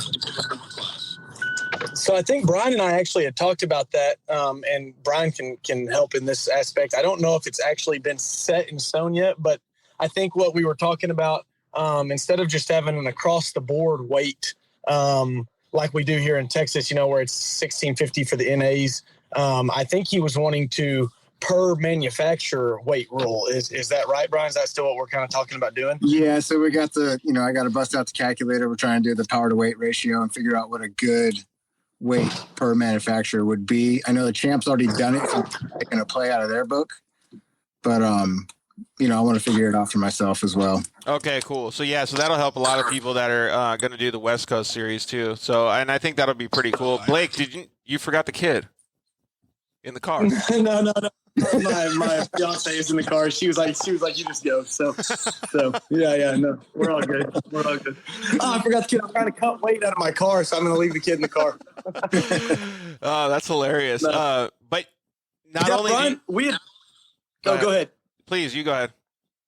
We had talked about it, quite a bit, and here and there. I know there's a lot of speculations in between, this car has a bigger advantage because it's either a single seat or because it has more horsepower or whatever. So I think it's something that Brian and I definitely want to get right and want to make it to where everyone is competitive, without obviously having to build an entire chassis or whatever. We want to involve all people, whether you're pros, amateurs, expert level. We want you to be competitive in any aspect. So we want to get it right the first time on the West Coast and make sure that everybody has fun and feels like they're competitive, Yeah, I agree 100%. You guys are already doing a great job. I mean, the battling, like, it speaks for itself, right? The cars are so close already. So I assume that it'll be pretty easy for you guys to handle all that stuff. So it's been a pretty big difference this year since we've done the weight rule. The racing's been so much better on the NA side of things. Yeah, absolutely. I mean, even right now, you still have, just this weekend, at the 1650 weight rule, Cross Kirchmeyer put on a heck of a show in the Pro and A class, and there's been some other cars, running up front that aren't, a single seat car or whatever. So I think that it'll benefit out on the West Coast if we do a weight by manufacturer, but it really, at the end of the day, it's up to Brian and how he wants to pursue the series. Well, as on a joking matter, like, we had some of the guys out here on the West Coast. In fact, some of the guys at IMG Motorsports, I think, are actually going to end up joining us out here for the West Coast series. But it'll be pretty cool. But one of the things that they mentioned, like, because they just jumped on the live feed and checked it out. We're watching that moto for the Pro NA class. And they go, oh, is it a mandatory wing rule too? So because they saw Cross's wing on the back of his Honda. I thought that was hilarious, man. So maybe we should make that mandatory. Yeah, I don't know about all that. But it was cool to see, man. Everybody has their own style, right? Yeah. Hey, you know who else? Who else brought a wing though? Brian, didn't last year Ronnie Anderson have a wing on his car? I think he did try to pull it. Yeah, he did. Yeah. He totally did. He got it on Amazon, and it was he said it was the best money he's ever spent. For one round. Oh, why? It just blew off? I don't think it lasted or something. I don't remember. I wish he would like comment and tell us what happened, because it was hilarious. Because it was a big thing in the group text with like him and Cross and everybody, you were saying that the wings make you so much faster or whatever. I don't remember exactly what it was, but it was funny as heck. Hey, Blake, so have you ridden the newest track or driven on the newest track out there at Texplex? No, I pretty much went into retirement at a young age of 26. And so Brian used to make fun of me too much and called me gave up on the racing side of things. I always called him my sweeper when I did the little live stream out on the West Coast. I always called him my sweeper. I said, I don't need to hire a sweeper. Anytime Blake's out there, he always comes in last. We just have to ask him if anybody's out on the track. Blake, tough love, buddy. Tough love, man. Tough love. But the reason I was asking that, because I had a follow-up question. What is your favorite portion of the track? Like, even if you didn't, because I haven't raced on the track, I've only got to drive it, and I already know what my favorite portion of the track is. So what's yours? Yeah, so I was actually watching the live stream today. So like at the shop, on the days after the race weekends, we watched the live stream from both days, so it's pretty cool. We get to kind of recap everything over the weekend and stuff. And man, I was watching today, and I felt like my favorite section was, it was one where there was, I think maybe probably the most wrecks this weekend, but the what we call Mount Midlothian, which is the large tabletop, and then you have the big right-hander kind of hip jump, and then you have the hard left where Donovan and the Dave Navosky got into it this weekend. I think that's my favorite part because it's so technical, and it slows the race down so much right there that a lot of people mess up because, it's a high-speed section to an extremely technical section, and it causes a lot of drivers to get caught off guard. Just where Donovan got down there and stuff like that. So I think that's my favorite section of the tracks where I see the most passes being done and things like that. So yeah, it's a pretty dramatic section too, because you got to slow the car down so fast, right? Yeah, absolutely. But I was saying it was you're going so fast right before you get to that, and you get down off in there, and then next thing you're needing to make a 180-degree turn and get back going the other direction. So that's pretty cool. Those 180-degree turns allow for a lot of passing too, man. Super cool. And especially with that berm on the outside, makes it awesome. Hey, see if you can send Tex Effects sorry. She's having troubles. All right. Let's see here. Let's see if we can get him on. I had Tom St. Peter is texting me dirty jokes right now about me being the sweeper guy. There we go. Looks like we got Tex on now. There's the man. Hey, I'm pretending I'm driving. I don't know what the Sam hell is going on. All right, fuck it. Tex McNorman, what's up, man? How are you? Welcome to the Dirt Life Show. Hey, shit, I made it. Yeah, you're good to go, dude. Man, this is crazy. Got all these celebrities on here, man, and it's I'm at the taco bar right now. Oh, dude, really? That makes me super jealous. I'm actually out here at my cantina out behind my house. So we know where the next party's going to be at. Hey, it's happening right now. All three of you are already here. So, Tex, is this your first time on an Instagram Live or on a live show? Can I ask you what possibly would have been a clue? 1900s? Yeah. The last thing I was on was with Perry Como and Jay Leno. That's the last show. So it's been a while. I don't even know who those guys are. I know. Jay Leno. You know Jay Leno. You have to know who Jay Leno is. Y'all are too damn young. I'm just trying to mess with you, all you guys from Texas, dude. You guys still got me stuck on these kolaches, dude. What's the best Jay Leno episode ever? When Ricky Carmichael and Jeremy McGrath threw down on the Supercross track that they built in downtown right there. Was that the best one? Yeah, right in Burbank. That was a cool one, but did you see the Travis Pastrana one where he came in all sideways on his dirt bike? That was sick, too. TP always takes the cake, I guess. So Tex, we already asked the boys, what's your favorite part of the whole weekend? I really think probably my favorite part is the way that everybody came together to actually make. I mean, all the crew that came out and worked that track.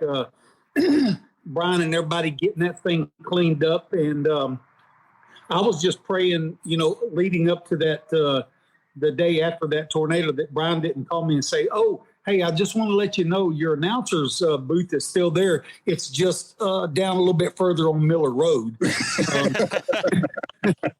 So hopefully you can see everything from there. But no, everybody showed up. People came to the event that, unfortunately might not have come before. And just everybody came together, man, to pull off a show. And if you didn't know when you got there Thursday or Friday that there was a tornado just a few days before that, you wouldn't have been any the wiser. Yeah, they did a really good job, right? Like, Brian, kudos to you. I told you when we were on race weekend how proud of you I was, that you were able to get all that stuff ironed out. But maybe give a little bit more feedback to Tex, myself, and everybody that's watching as to how much work it actually took for you guys to do that and what you guys had to do. Really, obviously it couldn't have been just myself out there to do it. The first call that was made, or I should say text, was Jake Lindemood texted me and included Mike Brasino in the conversation and said, hey, saw what happened. What can we do? And at that point, the only thing I knew that they could do to help was I saw about 16 inches of water sitting down at the bottom of the hill on a couple of our 180 turns and things like that. So I was like, hey, could probably use something to come out here and help clean up these puddles and get this dried out. And man, did they show up. They showed up with a big old dozer.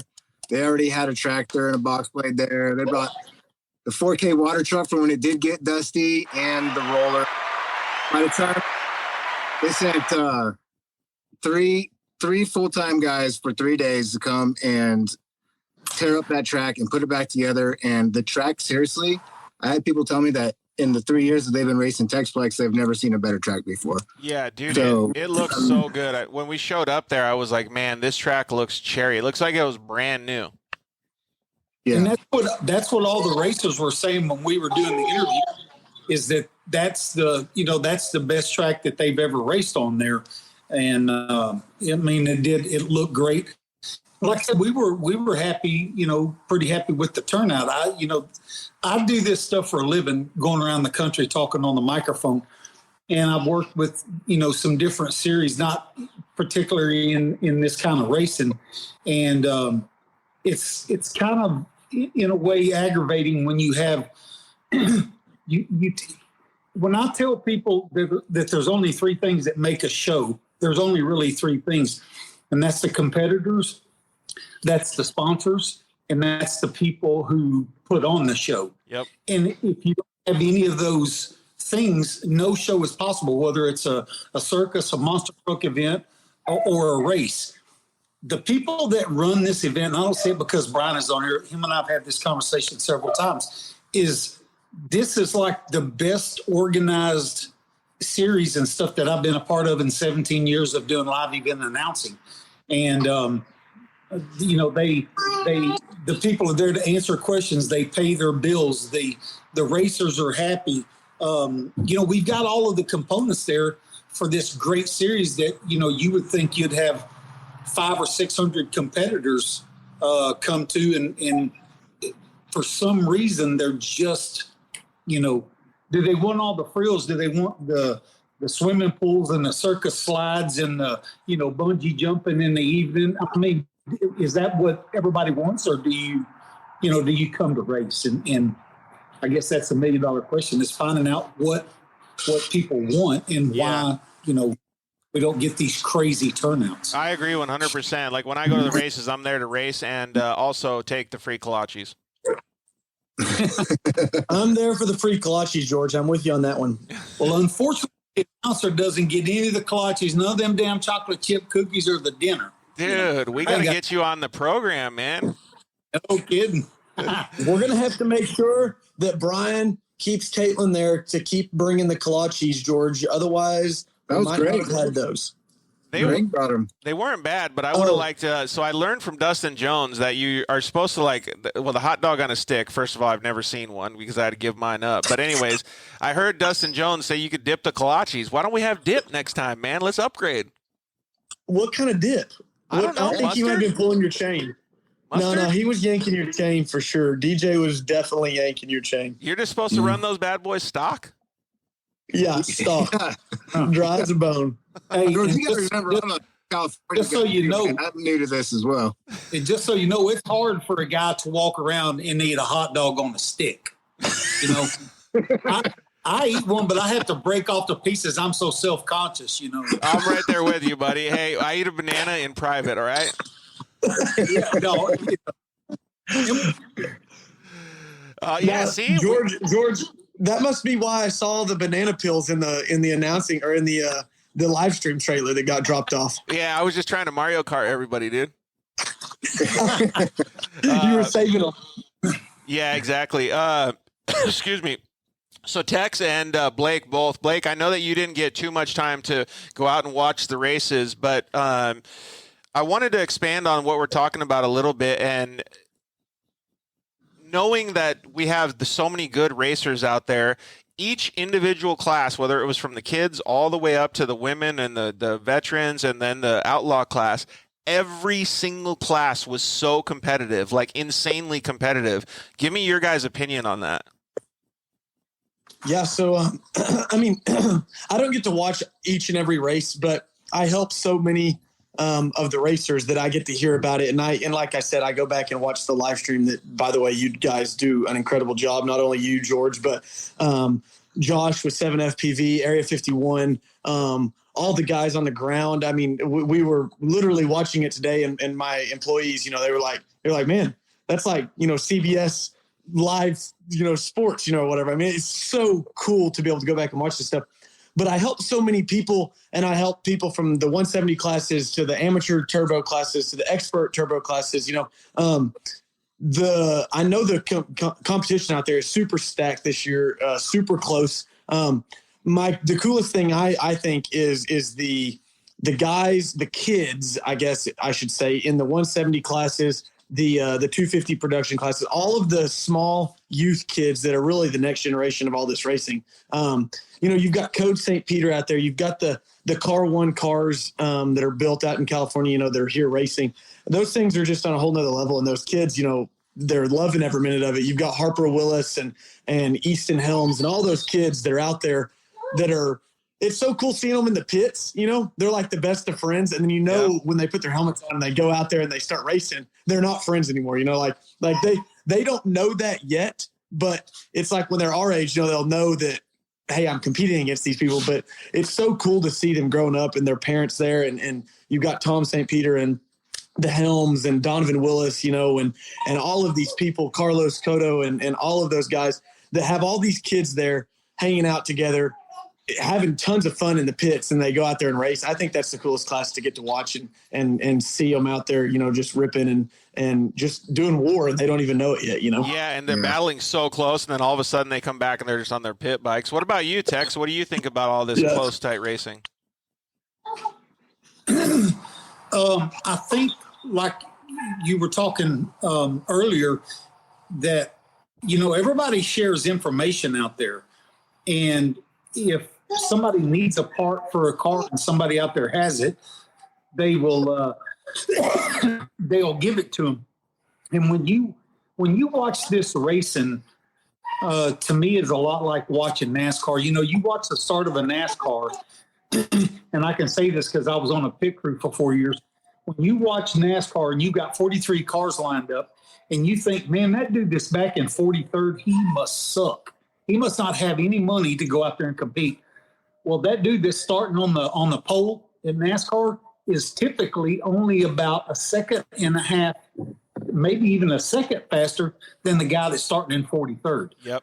So when you have, they're very small, minute changes that are made to a car, whether it's a NASCAR or it's these side-by-sides. Small, minute changes either gain you an advantage or maybe lose you a half of a second in a lap or 3/4 of a second or something, or a bad turn. So I think all of these guys and gals that we have out there racing are great racers. It's just that little setup that might make a difference, or maybe being a little timid going into a turn and braking either too late or too early. And I think that's what really keeps all these cars, so close. Ryan, it's like the evolution of side-by-side racing. Like, honestly, 4 or 5 years ago, I never thought it would be this crazy. It's pretty badass to see. Yeah, I mean, I've been watching it for, 10 years now. And it started with the Polaris Rangers, right, out there. No, it started with the Yamaha Rhinos, Brian. The Rhinos, yeah. Blake knows it all. Yeah, I mean, it was insane. You got guys out there in jeans and T-shirts racing, and now it's evolved into this. It's pretty wild, but it's awesome at the same time. I love it. Yeah, I couldn't agree more. All right, we're gonna get Darren Green on in just a second here. So let's go through all three of you guys. Brian, you go first. What was your favorite part of the whole weekend? I think my favorite part was just everybody coming together, making sure that this race happened, and literally everybody I knew called me, texted me, hey, what can I do? How can we help? Safford boys came out, picked up all the trash for us. It was everybody just chipping in. Rachel Cheatwood made us some chocolate chip cookie things that were awesome. I think I ate the whole tray. Just things like that. People just chipping in and doing whatever they can. And some people donated so we can get a new trailer, things like that. And it just really made me feel special. Really made me realize that what we have going is truly something special. And, I'm just blessed to have everybody in my life doing this right now. And this will always be going on out here in Texas, no matter what happens. Yeah, it's super cool to see. And so, Tex, we're not going to ask you what your worst part about it is, because we already know it was not getting any chocolate chip cookies. So what was your favorite part, buddy?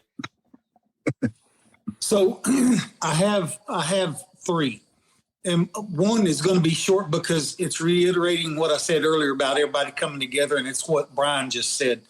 The second thing is the evolution of the interviews. The kids out there, I try to go into the pits and visit with the kids to get them more comfortable with me. Like Coach St. Peter, I got him to open up the other day, where he's normally really reserved and really shy, and doesn't say a tremendous amount. So him and his dad and I talked, and we just decided to try to visit with him more so he gets a little bit more comfortable around. And he opened up with the interview and was really good about it. And so it's all of the kids, seeing them develop like that. And the third thing is, like I said in the driver's interview or the driver's meeting, a lot of people know me as an announcer, but I'm also a custom helmet painter. And I only paint 13 helmets a year. Most of them go to all forms of professional racing, from NASCAR on to anything you can think of. But I've really limited the number of helmets that I'm doing. And I decided to do one more helmet this year. And we're selling raffle tickets for it. We're only going to sell 200 of them at $20 a piece. And then somebody is going to win a custom painted helmet. They provide the helmet, but I'm going to do the paint job. The point that I'm getting to is that I probably had no less than 30 people come up to me during the event and say, hey, I'm going to buy $100 worth of tickets, or I'm going to buy $50 worth of tickets, or whatever it is. I mean, just by listening to the people there, I think we damn near could have sold 200 of them just this weekend.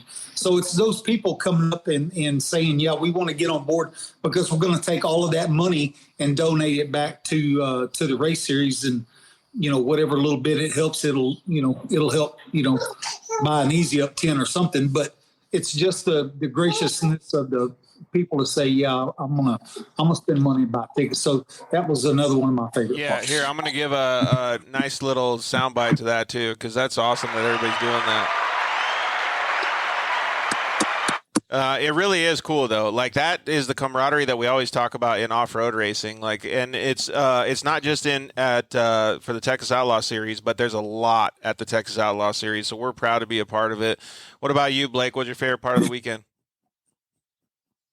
Man, I think the two guys that are on here with me really touched on something that was super cool. It was super cool to me to see all of those people come together for Brian and stuff like that. But I want to go back to what we're really, most of us are there for anyways, is the racing. I just think that the racing family being there and everybody getting together to race, everyone racing clean, everybody having a good time, coming off the track, everybody's happy when they get done racing there. Everybody's, proud to talk to Brian and just proud to be there.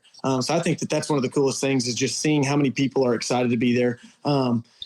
Obviously in racing, George, Brian knows, he's been around this plenty long enough, and Tex has been around it plenty long enough.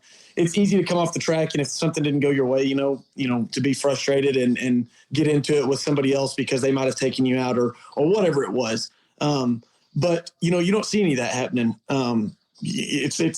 I know when you go out on the track, it's for blood, right? Everybody wants to win, but it's almost like everybody who races there, and not only races there, there's people who race other series and stuff that were there this weekend, but everybody's one kind of big family whenever you get off the track there. It's like it's a cool feeling. Everybody knows everybody there. All the racers know everybody. Everyone welcomes anybody from, wherever they might be coming from. You've got the whole group from California, Chase Carr and all those kids, they're all one of us now, we're all one of them, whatever it is. I think that's the coolest thing. When everybody comes off the track, it's all of a sudden, you're not battling anymore. You're all buddies again. And I think that's just one of the coolest things to me. We're still battling about In-N-Out and Whataburger, bro. Seriously. Well, okay, but we already settled that debate earlier, George, so we're buddies again, okay? Hey, so, I totally agree, though. Like, it's so cool to see him. I mean, like, I couldn't tell you how many people asked if I wanted to come over for dinner and have some food and, grill with it. It was so awesome. So I agree with your sentiment, Blake, 100%. So we're going to get Darren Green on here. Brian, you want to still hang out, or you want to you got stuff to do? No, I'll hang out for a little bit. I know that Ryan Tewksbury's been texting me, wants to get back in on this too. I guess he was trying to, it was declined. I want to bring up something real quick on this Whataburger In-N-Out debate. By nature of the name, somebody looked at that burger and they go, "What a burger!" And then somebody goes, "Damn, that's a really good name." Then the guy ate the burger from In-N-Out, and as soon as he was gone, he went to the bathroom. Damn, I got a great name for that place, In and Out. Whataburger. It does, dude. I'm Brian, two guys from California battling the two Texas guys, and with all these other people, I don't think we're going to win tonight, dude. Honestly, if you just go look at the line for each store, because there's an In-N-Out right by us, there's a Whataburger right by us. Whataburger line. Really? Dang. All right. Well, I'm going to have to acquiesce on this one. I'm going to try Whataburger next time. Thank you guys very much. Really appreciate you both. Thanks, Tex, for joining us, hanging out for a little bit. And Blake, always a good to see you at the races, and keep up the good work, man. Yeah, thanks, brother. Hey, you keep up the good work too, George. Thanks, Tex. I appreciate it, buddy. All right, brother. Later, y'all. All right, so let's see if we can get Darren on here real quick. Send Tukes an invite too, will you? Yeah. Let's see here.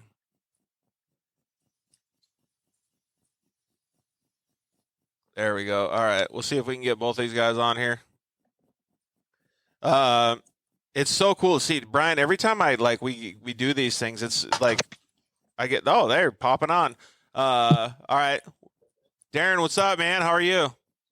Pretty good. How are y'all? Doing awesome, dude. We were just commenting on all the camaraderie and how everybody gets to just me talking with all these people, and now we're going to talk to you. Like, it makes me feel so good that everybody is so amped up to be racing the Texas Outlaw Series, and you were pretty fired up this weekend too. Oh yeah, for sure. I've been looking forward to getting back out on the track for a long time. Yeah. So, how did you think your weekend went? I want to say it went okay. We weren't looking for a podium or anything. So all last year I didn't do very well, so I was trying to really prove the car out. So just to see if I could finish some races and fix all the little bugs that we've had going on in the car. Yeah. So, was it difficult for that? Okay. So, Ryan Tewksbury, you need to update your Instagram app, buddy. That's why I try to get all this stuff done before the show. Okay. So, Darren, what class did you race? Stock amateur? No, stock expert. Stock expert, that's what it was. Okay, cool. So how was it, man? Because you guys had a lot of competition there. Oh, yeah. I mean, that class is absolutely stacked. You got the Safford twins, and then dudes are just ridiculous fast. And then, Cruz Bouchard. Dude, when he gets the whole shot, you might as well just give up. He's gone. He throws third. It's just like, why even try? You might as well just give up at that point. Dude, he does do a pretty good job, man. The kid is definitely fast, that's for sure. But so how do you approach the races then when you see all the competition out there? Man, I just keep my head on straight, knowing, well, I got to come out and fight. It's going to be a dogfight all the end. And because the class is going to be stacked, so I have to know that. So I know when I got to be coming in swinging, and all my stuff, all my equipment has to be working perfectly. Yeah, it really does, because the level of competition in that class is pretty stacked. But does that mean that you have to put more effort into getting the whole shot and stuff, or what's the game plan when you go to the starting line? Man, I grew up racing motocross, and the whole shot's always been key for me. If I don't get a very good start, I get in my own head and just my whole race goes away. So if I pull a whole shot, I can usually do pretty good. But for me, is when I pull up to the line, I want to be the first of the corner. When in doubt, I'm going to be. So yeah, you pretty much have to, especially with how tight the class is, you pretty much have to just put the whole shot as top priority, right? Oh, 100%. Yeah, I don't know if we're going to be able to get Ryan on anyways, man. It looks like he's having some Instagram issues or it's connecting issues. But, yeah, so we'll just keep on with Darren if that's all right, Brian. So when you see the kids coming up and getting into the expert class, Brian, it's got to be pretty fulfilling because you saw them in lower level classes before, and to see Darren come up to it and start racing with all these kids, like he said, Cruz and the Safford boys, it's pretty badass from an outside perspective too.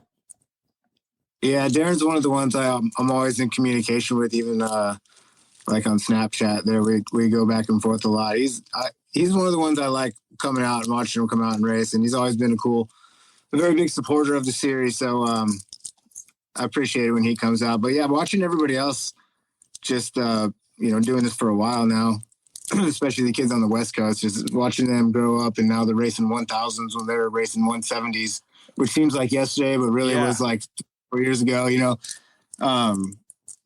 This whole thing is just so awesome, and it's so cool that I fell into doing something like this. I absolutely love every bit of it. Yeah, 100%. And then so Darren, when you go to the starting line knowing that there's that much competition, like how does it make you feel? Because like I remember when I raced dirt bikes and I was on 80s and I would go up to the starting line against like some of the fastest dudes in the country. I would be like, holy cow, I'm sitting next to so-and-so. Like Nick Way was one of the guys that I battled with. Ricky Carmichael was one of the guys that I battled with. And I'd be like, holy crap, dude. Like I have my work cut out for me. Does that ever get that nerve-wracking for you? Oh, dude, I'm a big nerve freak. When I roll up to the line, I know he's fast, and I try to, if I have to start second row, it's like, all right, I'm gonna follow, I'm gonna be right behind him, and I get my nerves worked up pretty bad. But I try to really just calm myself. This year I'm trying a different approach and just really not want to talk to anybody before the race and just stay in my own mind and just focus. Yeah, and then like when you get off the line, does it kind of just go away and then you're like in the office at work ready to battle or what? As soon as that flag drops, it's go time. All the nerves go away. It's straight adrenaline. It's go time.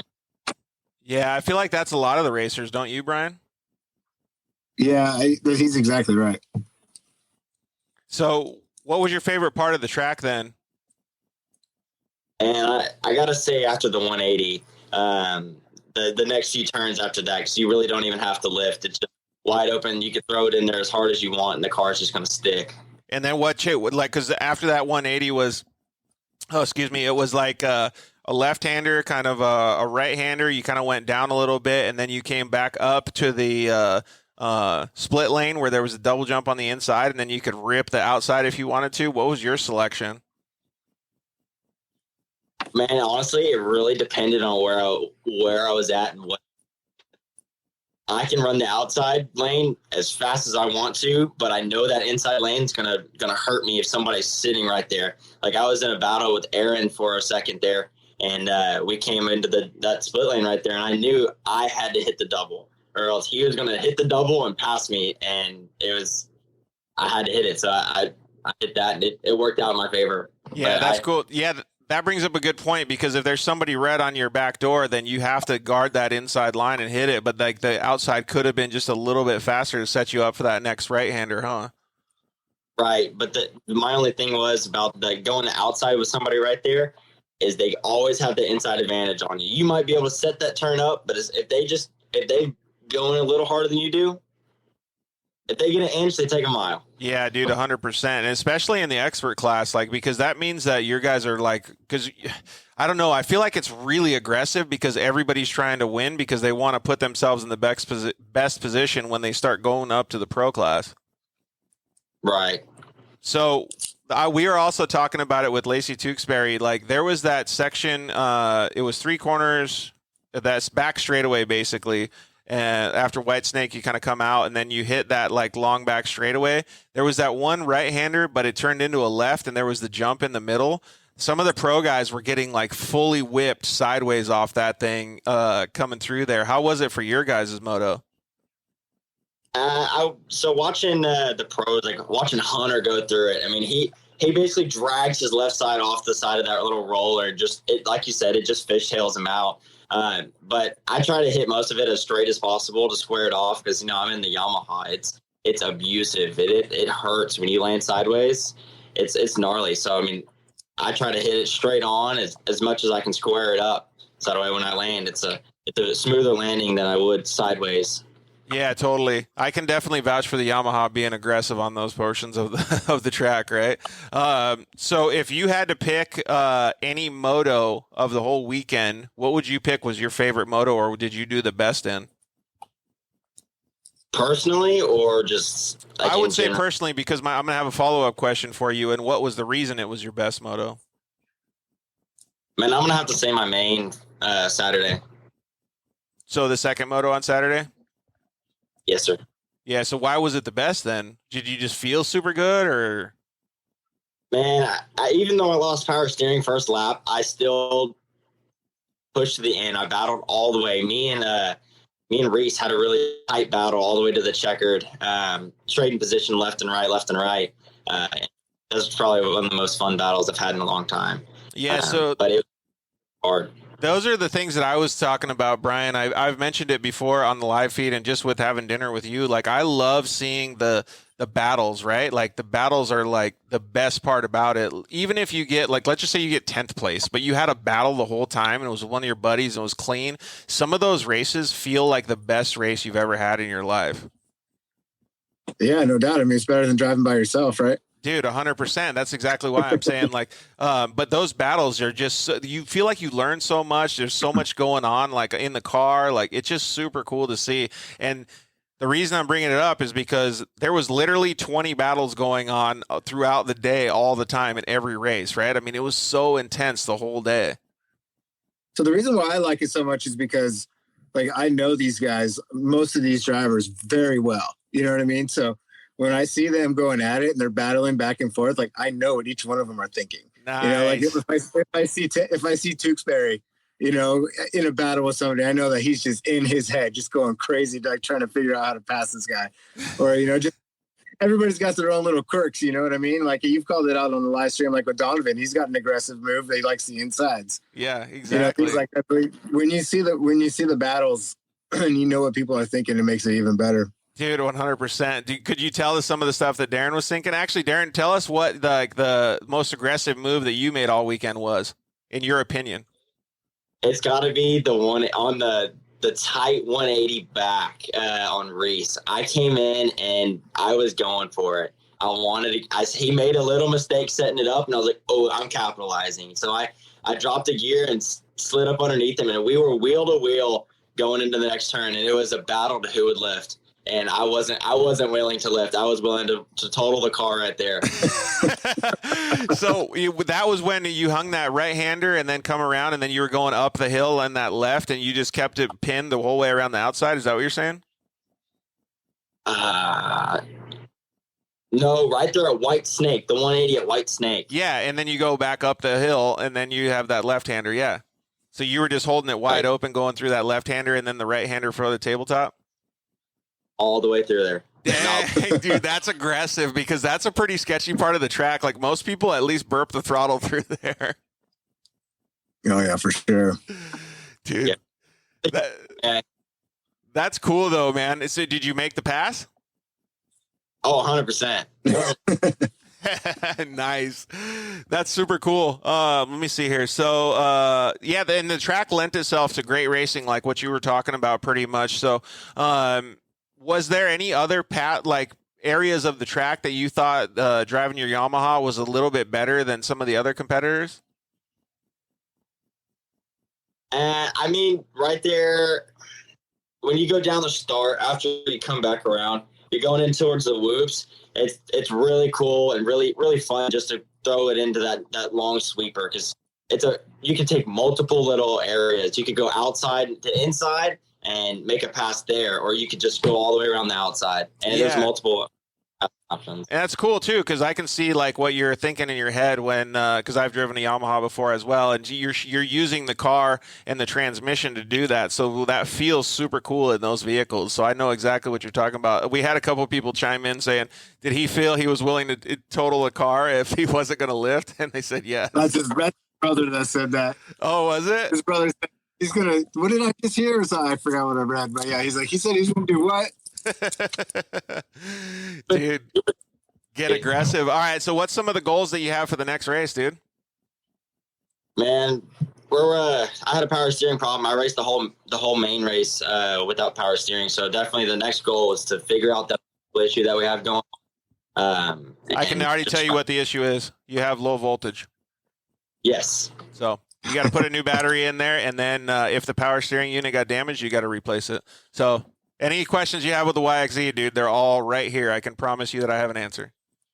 I'll start texting you then. Yeah, dude, hit me up. All right, dude. Hey, well, thank you very much for joining us. We have to get Landon Poppert on here in just a second. Do you have anything that you want to say before you bail out? Maybe some people that you want to thank? I'd just like to thank my brother and Express CNC, Hess Motorsports, for really keeping me out there. Yeah, dude, you did a great job this weekend. So, yeah, buddy, keep it up. We'll see you out there for rounds 5 and 6. What is it, May 14th and 15th, Brian? Yep. All right, homie. We'll see you out there. Thanks, dude. Yes. There, Darren. I like the whole moto vibe that he brings, dude. Super aggressive, like getting ready to do it. All right, so let's get Landon Poppert on here. If we have time, we'll try Ryan Tewksbury again in a little bit after we get Landon on, but they are a little bit ahead of us in there we go. In time, because they're up in Utah, I think. So if you ever get time to talk to that Green family, man, go talk to them. They're a really cool family. I would love to, man. I'm getting used to everybody. Landon Poppert, what's up, buddy? How are you? I'm good. How are you? Doing awesome, man. Dude, he's got a way cooler seat than both of us, Brian. Check that out. I know. I'm over here on like this little like kitchen thing. Dude, I'm on a wooden stool that sucks pretty bad. That's why I keep standing up. Landon, so you had a freaking amazing weekend, dude. Like, amazing weekend. So I was talking to your parents, and I was like, he gets upset when he gets second place, Brian, because he's such a goal-oriented, winning kind of guy. And I was like, man, he's just got to rest on knowing that he's a bad dude behind the steering wheel. Yeah, that's the competition you want to have, though, right? I mean, you want to have those guys that they're out there to win. Yeah, 100%. You have a lot of competition, don't you, Landon?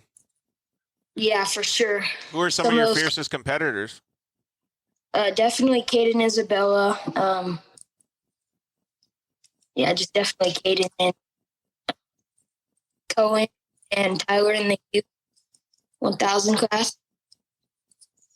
Yeah, so we have a little bit of audio breaking up. Are you by Wi-Fi or are you on your cell phone service? I'm on Wi-Fi.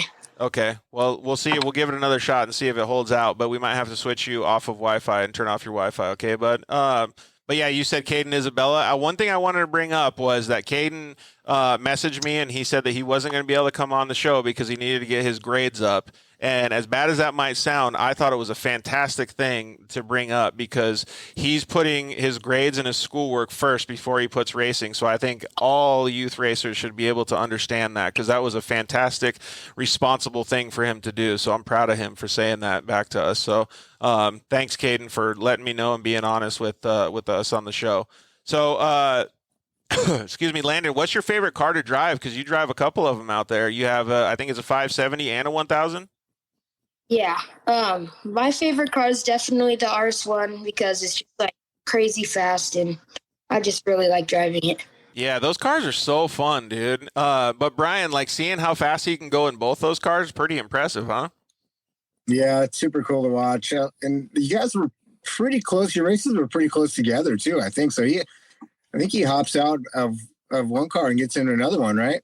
No. So I have I'm race 7 for Youth 1000 and then race 9 for the amateur class. But I have a big break between 5-7. Yeah, so he has a little bit of time, but still, Brian, like that's like you barely have time to get your get some water at afterwards, right? Yeah, with the way our weekends roll, we try to get these races going. So yeah, I mean that's not too much time, but generally when you tell them up at the starting line, hey, I got a race coming up, I'm in this one, they'll make a little note and they keep tabs. Yeah, 100%. Which was your favorite car to jump out there, Landon? Because it looked like you were still sending it pretty hard in the 570. Yeah, definitely still the RS1. Is it just because of better suspension? Better suspension, and you can catch a lot of more air and stuff. Yeah, that's what I like to hear, dude. So when you're out in the RS1, does it change your driving style? Do you have to switch it up, or like what's the differences? Because I know a lot of guys, like even in motocross days, like being on a smaller bike and then getting on the bigger bike, and like all these different changes, they have to make all these adjustments. Are you pretty comfortable just moving between the two cars, or do you have to make some changes? I have to definitely change my corner entry. But for the 570, I can like stay in the inside the whole time, but for the RS1, I can go outside and because. Hey, let's see if I don't know if you know how to do it or if your parents know how to do it, but let's turn off your Wi-Fi on your phone. But yeah, Brian, like so what he's saying is like the car is so much faster.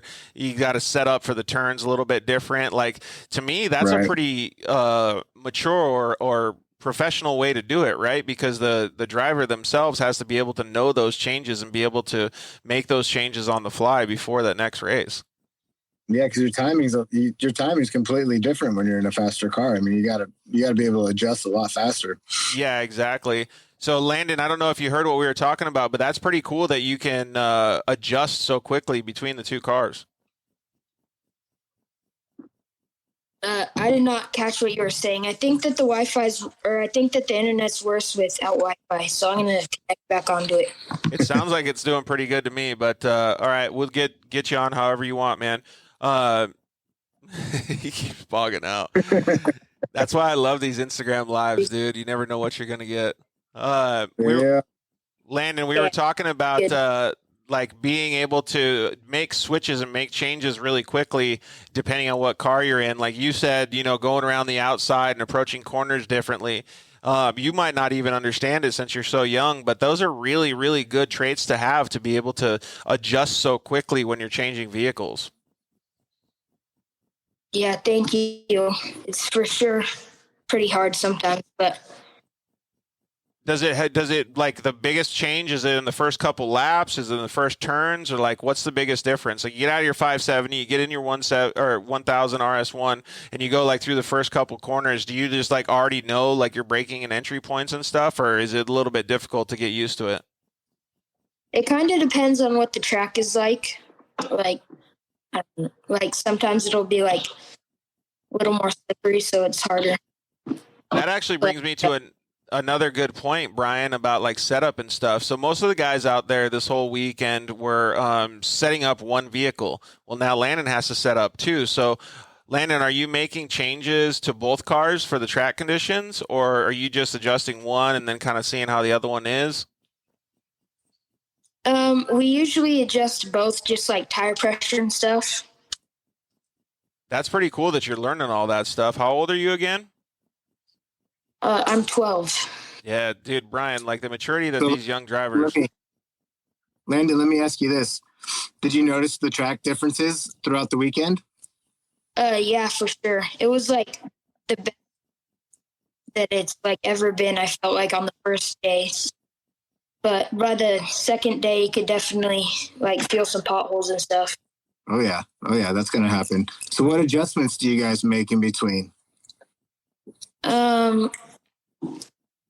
So at the first day, we had like some Hoosiers, and they were pretty worn out. So we got some Maxxis's from Chase Car, and we threw those on, and then just tire pressure as well.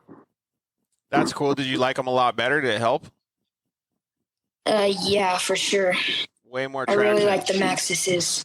Yeah, way more traction. Yeah. Those are really good questions, Brian, because it makes you understand what a great driver he is and what a good young man he is to be able to feel the car. Yeah, especially from the younger drivers, for them to be able to notice the difference while in between tracks, that says a lot, because I mean it is different.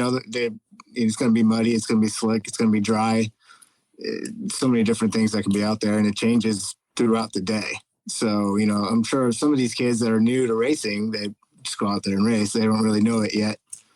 Yeah, but, totally. It's good that you Landon, what was your favorite part of the track? I know what I think it is, but I'm gonna wait till you say it, and then I'll tell you what I think it is. I really liked the big tabletop and the split lane. The split lane was really cool. You could make some cool passes. I got it, Brian. I knew it was a split lane because he was all over. He was outside, inside. He was testing all those different areas of the split lane in both cars too. So what lane did you like better, the double on the inside or the just full gas outside? So I think if you have like a big lead, I think it's safer to go on the outside, but yeah, because it sets you up so good for that next corner, right? Yeah. Well, we heard Darren was talking to us too about like how he had to kind of block because there was a guy on the inside trying to do that. So if you had somebody on your back door, like he had to go over that inside no matter what. Yeah. Did you ever? And I got a few good on the double. I'm sorry, bud. Go ahead. I got a few good passes on the double or going on the outside. Oh, you passed on both lanes? Yeah. Which lane did you like passing better on? Because I feel like the outside would give you like such a slingshot move going into that corner. That'd be super cool. That's what I saw a lot. Yeah, Chase Carr definitely did that a lot, and he got some good passes doing that as well. Do you watch a lot of those guys and learn a lot from those guys? Yeah, for sure. But it's kind of hard because the pro race is in between my two races, so it's kind of hard to watch it. Yeah, but you can at least see like the end of it or whatever, right? Yeah, but when I can watch it, I really like to use their lines and stuff. Do you have a favorite driver out at Texplex that you always like to watch? I don't really have a favorite, but I like watching the Miller brothers, Chase Carr, and just all the pros are fun to watch. Probably because you like getting as much information from those guys so you can make your races better too, huh? Yeah, definitely. And you go out there with your family and hit up all these races. Like, how fun is it to be able to travel across the country and to be able to hang out at the races and stuff? Like, that's a pretty rad thing for a kid to be able to do. Yeah, it's really fun, especially now that my brothers get to race too. Just makes the whole experience a lot better. Yeah, so Brian, they have the whole family race. Tell us who's racing now too, Landon. Your brother Grayson. So my brother Corbin, he races. He took like a year break, but he decided to come back to race, and he did pretty good. He got third both days in the 250 class and in 170. And Grayson, he's racing 6 to 8, I'm pretty sure, in his 170, and he got fourth and fifth with the flat tire. Dang, dude, he was doing that good, huh? Yeah, so Brian, like that's one of the things that's so appealing about the Texas Outlaw Series is that there's something for everybody, right? Like the whole family can get out there. So if mom and dad wanted to, they could also race too. The whole family could do it, right? Yeah, you know, we try to obviously it's all about the racing, but we also try to keep it fun for the family to make sure the family wants to come out to, you know, like next round we're going to do a crawfish boil and we'll do a little poker run or something like that. Something that it's all about the racing out there, but it's also, you know, we have some fun things for everybody. Like, yeah, it's definitely. Like D Green said that you like ripping the tow truck, the Can-Am Defender across the track. I'll tell you what, if we had a Defender race, there was nobody going to hold a candle to me. I'll rip that thing all the way. Hey, that's what I told everybody, too. When you let us at the 12-hour, when you let us take the tow truck out on the poker run, I said, I'll claim that victory all day. Yes, sir. So, Landon, what was your favorite part of the whole weekend, man? Definitely winning all 3 races on Saturday. That was one of the best weekends of racing I've had in a long time. That's got to feel pretty good. What'd your family say after you got done that day? I wasn't sure if I was going to take the overall on youth because I didn't win the main. I spun out and got second. That's such a good weekend, though. All these pro guys would have loved to have had those results, Brian.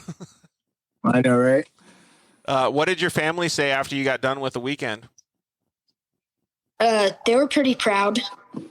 Yeah, you should be pretty proud of yourself too, dude. That takes a lot of work to be able to do that. And then, so like I was asking Code St. Peter before, do you help your family, your dad? Do you help him prep the cars and get them ready? Yeah, I really like to, but it's been pretty hard with the shop being in San Diego and us.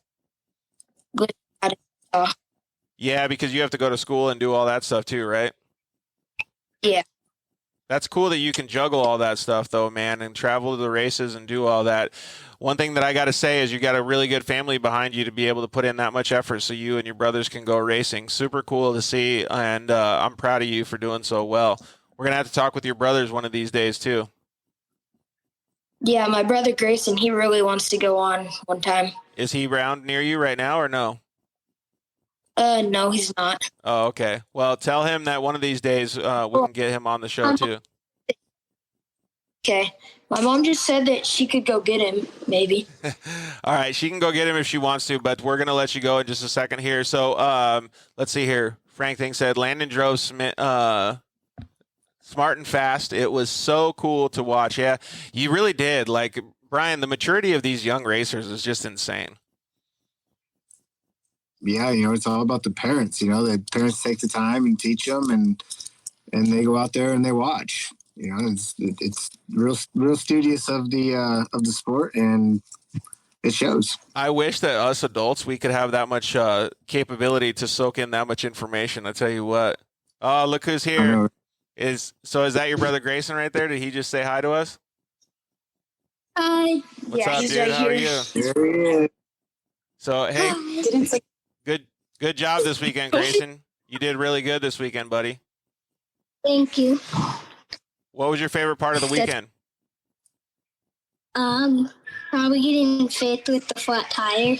Dude, look at you, just bringing it home with a flat tire. Was it hard to drive? Yeah. It was. What tire was flat? Was it a front tire or a rear tire? Front. Man, that's even harder. Were your arms tired at the end? Don't be. Well, we appreciate you guys coming on. Landon, tell us who helped you get to the track, and then we'll let you go, buddy. Definitely my dad, my grandpa, Carlin Fabrication for building the cars, DS Moto Customs, Powder One for making the cars look so good. Coastline Steel, Frank's Wheel Drilling, Polaris Racing. Did I already say those? No, but you got a lot of sponsors, man. We can't wait to see what your RS1 looks like, though. When you put stickers on it, I feel like it's going to look really cool. Yeah, definitely, for sure. Well, thank you very much. Please tell your parents we said thank you, too. You did a great job on this interview, buddy, so we're going to let you go, all right? Okay. Tell Grayson we said Thank bye, you for too. having me. And thank you for doing the live feed. It really helps my family in San Diego be able to watch the race and stuff. Yeah, no problem. Brian put all that stuff together, man. I'm just the guy that talks on it, but we really like that you guys are able to watch it and share it with all your family and everybody. It's super cool to see everybody joining us. Thank you. All right, buddy. We'll see you later. Sure. All right. Okay, see ya. Bye-bye. All right, Brian, let me give Tewksbury one more try here, and we'll see if he can get on. And then if he can't, then we'll just sign off and talk about it. Yay, big technology guy. Yeah, we got it, dude. Hey, so I hope you drive a race car better than your technology with your cell phone, dude. No, the last time I wasn't prepared. I was in and outing. Oh, great. Now we got jokes. Tex is bringing all this new jokes to the feed now, too, man. Hey, so, Tukes, you guys had a pretty good weekend, too. And was that the debut of the car, or was that the second race, or? No, that was we literally, John, who drove his butt off during the Turbo Amateur race. I thought a couple times he finished that week. We took it over to the Millers to just make sure everything was perfect, because that was the first time John put a car together pretty much by himself. And kudos to Cody and Hunter. That they said he did a great job. And so I said, man, you deserve driving that thing. Why don't you send it in the amateur race? Were you scared you weren't going to get it back in one piece? I could have cared. He deserved every bit. Yeah, that's super cool. And we were making jokes, too, because, after the feed ended, I was like, man, dude, what if, if you break it, you bought it, or you break it, you have to fix it kind of thing. And I was like, wait, he already does that. That's what I was telling Lacey. No matter what he did, bench on it. So I figured he'd be a little bit careful. And then when I started watching him, I was like, hey, man, time to chill. Put on a radio. Dude, he was lead foot Lucy for sure. Oh, yeah. It was a lot of fun to watch. But does that make it so that the car has a better progression? Because he's like, all right, now I know what Ryan was doing out there, what I saw, and now I know what I felt. So now we can make it even better. Without a doubt, you nailed it on the head. So the fact that he works on it, he got to see where the power, for example, in between Saturday and Sunday, we switched clutching.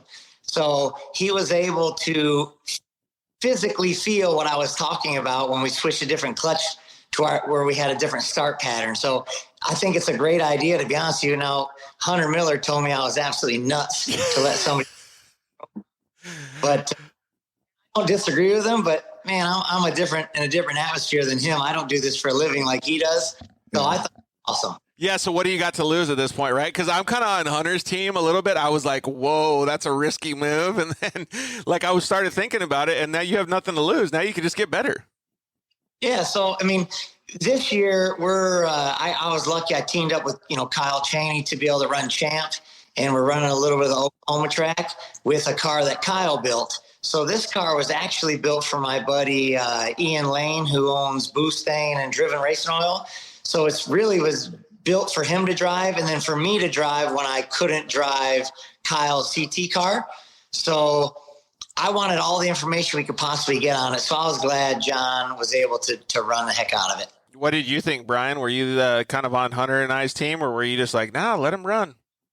No, I thought about it, and I've been to Ryan's shop, so I know that he probably has every part he needs if he ever were to break. So I was like, oh, this is risky, but no, he's gonna be fine.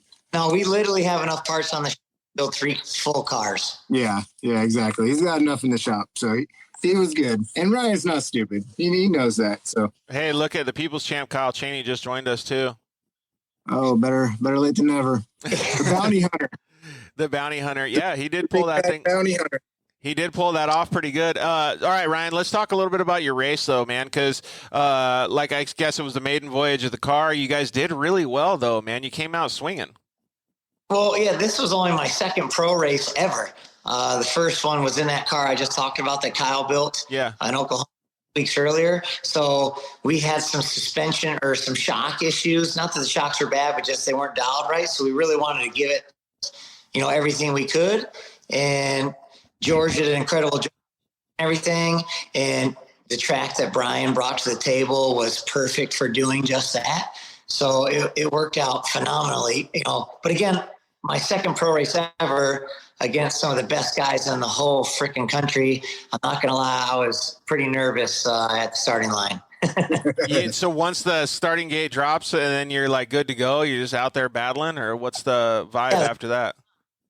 No, you got it. I mean, as soon as last year and the year before, I wasn't nervous at all. I mean, this is only technically my third year racing whatsoever. Once that starting where the green flag waves, it's all business from there. So it's easier to continue successfully when you do have a pretty decent start. And I was lucky both days. I was third to fourth place in the whole shot. So I was either right behind Kyle or right behind Hunter, which is exactly where I want to be in a learning phase, watching the way they take the corners so I can try to improve. So I couldn't have been more pleased with those starts and getting the first couple laps right behind some of the best guys there are. Yeah, dude, totally. We saw that though too. Like, cause was it the first moto? I don't know. You got a bad start in one of the motos, and I was like, okay, well, let's see how he can do it. And then you got a good start in one of the other motos, and I was like, whoa, he's a quick learner. Like, look at that. And you're just like following their lines, and then you kind of like look like you would drift out a little bit. And you'd be like, nope, I got to tuck it back in because that's where they were. It was pretty cool to see. No, you nailed it. The first day, I had a really good start in the heat race, and then I got in the dust, and complete honesty, I had no idea what to do. So in my lack of knowledge, I thought maybe I could create some space so I could see, and that was a bad idea because they just pulled. And then at one point, I know Hunter was right in front of me, and I pulled away, and I thought I was still on the track, and I saw him like 50 feet to my left on the track, and I wasn't on the track. Oh, shoot. So, that obviously wasn't a good idea. Then in the second day, after talking to both Kyle and Hunter and even Cody about what I should do, and they all suggested stay as close to the bumper as you can, and although a lot of dust, at least you can see their paint. So that was my intention to do on the second day, but we had changed, like I said, we changed clutching, and the clutching had a different stall rate than what our launch control had. So I had horrible starts on the second day, lesson to be learned, but all this is all about learning, and that's what's so much fun to me is trying to nail the right setup to make it work. Yeah, I agree 100%. Brian, you probably saw the progression all weekend just like I did. Oh, yeah, absolutely. I've seen it all. So we already asked some of the other drivers, what did you think about that split lane, and what was your preferred option? I actually asked a few guys what they thought, the best was looking from the stand. Like, are you seeing anybody passing on either side? And a few people commented that they thought staying wheels on the ground might be a little bit faster. But when you're on the track with those, and I mean this in complete respect, but those complete maniac pros the entire time, I don't know if one was faster. I took the double as fast as I possibly could, and I landed on the, like everybody else, landed on my front two wheels and pulled it back down to the ground. And then I took the outside as fast as I possibly could. I don't know if one was really faster there. I know that Cody passed me when I took the outside and he took the double. And that's when I realized I could take the double even faster. So there's a lot of other places I think that were maybe better passing than that. Yeah, well, the reason that I liked it so much was not just necessarily to pass right there on the split lane, was because it offered the ability to open up that corner a little bit more. So you could go around the outside and keep your momentum, because that potentially would have been the faster line. But then if you nailed that double on the inside, you could really hug that turn a lot more. So it was cool to see. No, you're right. And what's really awesome about this racing society that we have, especially the TexFlex guys, is even though I'm racing against the Millers and Kyle, all they do is come off the track and offer advice. So after the first race, when Hunter was behind me for a lap or two, I don't even know, maybe it was only half a lap. For 6 laps. But he immediately came off and told me the things that I could improve on. And then if it wasn't last night, it was the night before, he sent me a video of that exact area where he basically got the pass on Cody because he took the inside, and where he was taking less track. You have less amount of time, less amount of mileage, let's say, per lap. Yeah. Yeah, and he showed it to me. So you'd only be able to do that by taking that double lane. So I completely hear you say, I felt way more comfortable on the outside and sliding through that off-camber turn and then setting up for the next turn. That I have no problem backing it into a corner. But then Hunter will tell me, hey, that's not a good idea. You need to come into the turn slightly slower, get traction, and take closer on the inside. So, there's probably, a million ways to skin a cat. And I try to learn all those different ways. I love that, though, dude. And that's exactly what we've been talking about this whole show, is how versatile the track was and how much it lends itself to tight racing because of the fact that you can choose those different options. Brian, is a lot of that stuff going to be the same when we come out west? Man, west is going to be a different animal, man. I mean, you know what it's like out there. We got a lot of desert, and there's not too many places that are going to have dirt like what we have out there in Texas. But aren't you dealing with a lot of sand there? What's that? A lot of sand, right? Yeah, there's a lot of sand out there. So, I mean, you're going to be dealing with bigger ruts. But, I mean, we're going to do our best to keep the track wide, keep it side-by-side friendly. We do have bikes and quads that are going to be racing too. But, it's just going to take me getting out there, boots on the ground, and seeing what I can do to keep it as similar to Texas, because that's what I want, right? We're bringing Texas to the West Coast. Yeah, you want to keep tight racing on the West Coast, yeah. Yeah, everybody knows out there in Texas that, it's good racing, it's a cool track, and a lot of people just can't make it because it's too far. So we're bringing Texas to the West, and we'll see how we can make that happen as best we can. So I got 2 more questions for you, Ryan, before we let you go. Are you going to be able to make it out west? What's funny is right as Brian was just talking, I was thinking to myself how it'd be really neat to be able to try to jump on one of those and try something completely different. So I'm definitely not going to say no. We'll definitely try to make it happen. See if we can make it happen. Brian, tell me if I can make it happen, I'll make it happen. We would love to see you come out here. I can almost guarantee we're going to see Ryan at least one this year. Yeah. We'll let it rip. That sounds good. And then, so the final question of the night that I wanted to ask you before we let you sign, actually, thank all the people that helped you get to the track and that your mechanic didn't trash your car. John Gaskell did not trash the car. He did a great job. I've got an amazing crew here. I'm really blessed. My wife, by the way, today's our one of our anniversaries. So thank you, Lacey, for letting me get. Yeah. One of the 4. Yeah, one of the way too many, but we're lucky. Can-Am brought us on this year and helped us out a whole bunch. And Yokohama Tire is supplying us all our tires.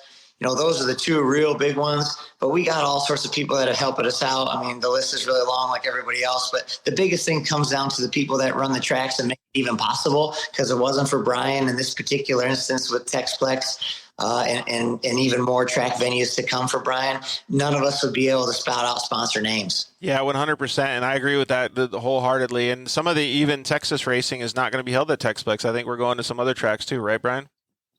Yep. Looks like we just closed the deal. We're going to be going to race at Oak Hill, where we're going to be making a whole new exclusive track to us out there. And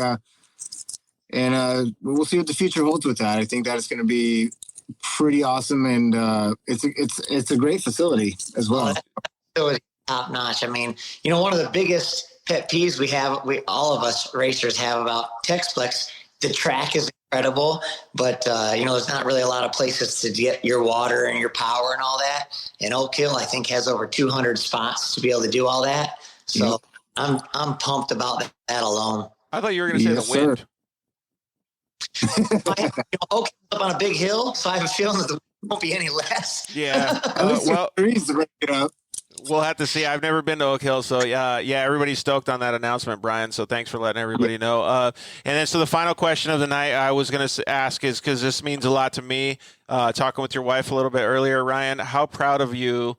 How proud of her are you that she went through all of that this weekend? And I don't know what you want to call it, overcoming fears, or just coming back with such a great attitude after that neck surgery.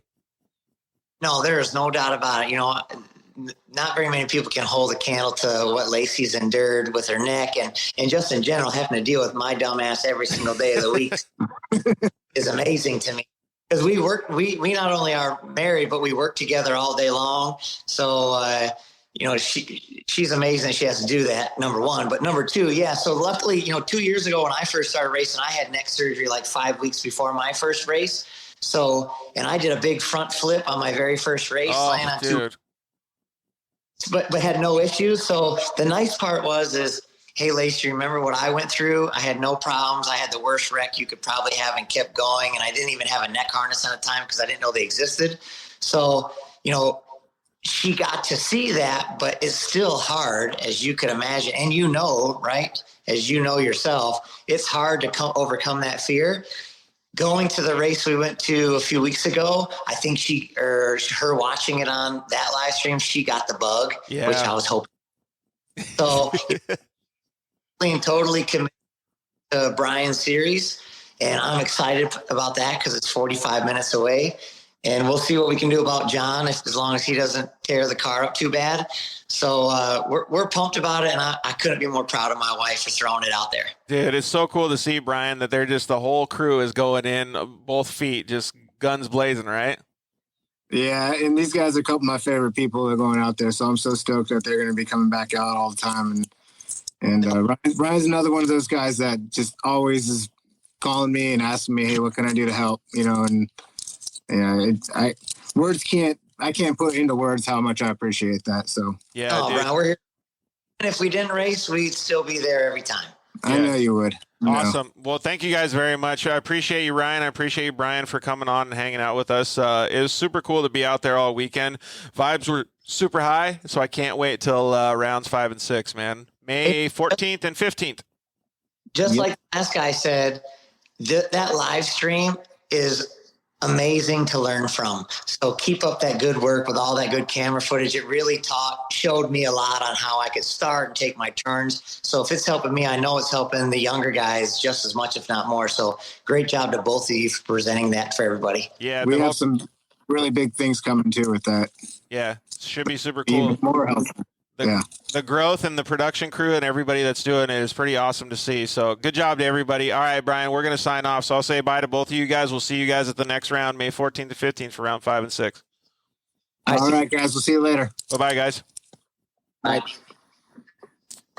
All right, so we're going to let those guys sign off. I want to thank all of you guys for watching. It was really good that everybody was able to come on. We were able to fit everybody in. A little longer show than expected, but I want to thank all of our sponsors, KMC, Motul, Shock Therapy, JL Audio, Evolution Power Sports, Zolander Racing Products, Vision Canopies, Cryo Heat, and Solder Weld. Thank you all for being parts of the show. please share the show. Come hang out with us anytime. On Monday, we are going to be doing a really special show. We are going to be live from Menzies Motorsports with Bryce Menzies up in Las Vegas. We have some really fantastic guests. We got Toby Price is going to be calling in. We got Casey Curry going to be calling in, and more. So we can't wait to see. Oren Anderson also is going to be calling in. So we can't wait to see those guys go hang out at Menzies Motorsports. It's going to be really, really cool. So you can always go to thedirtlifeshow.com and hit the sponsor deals page, save a whole bunch of money on all those products from any of our sponsors. Man, thank you to everybody at the Texas Outlaw Series. We really appreciate it. We can't wait to see everybody in Southern California when they come out here as well for the Outlaw Series West. We really appreciate you guys hanging out with us. We love you. Good night. Thanks for listening to The Dirt Life Show. See you next week.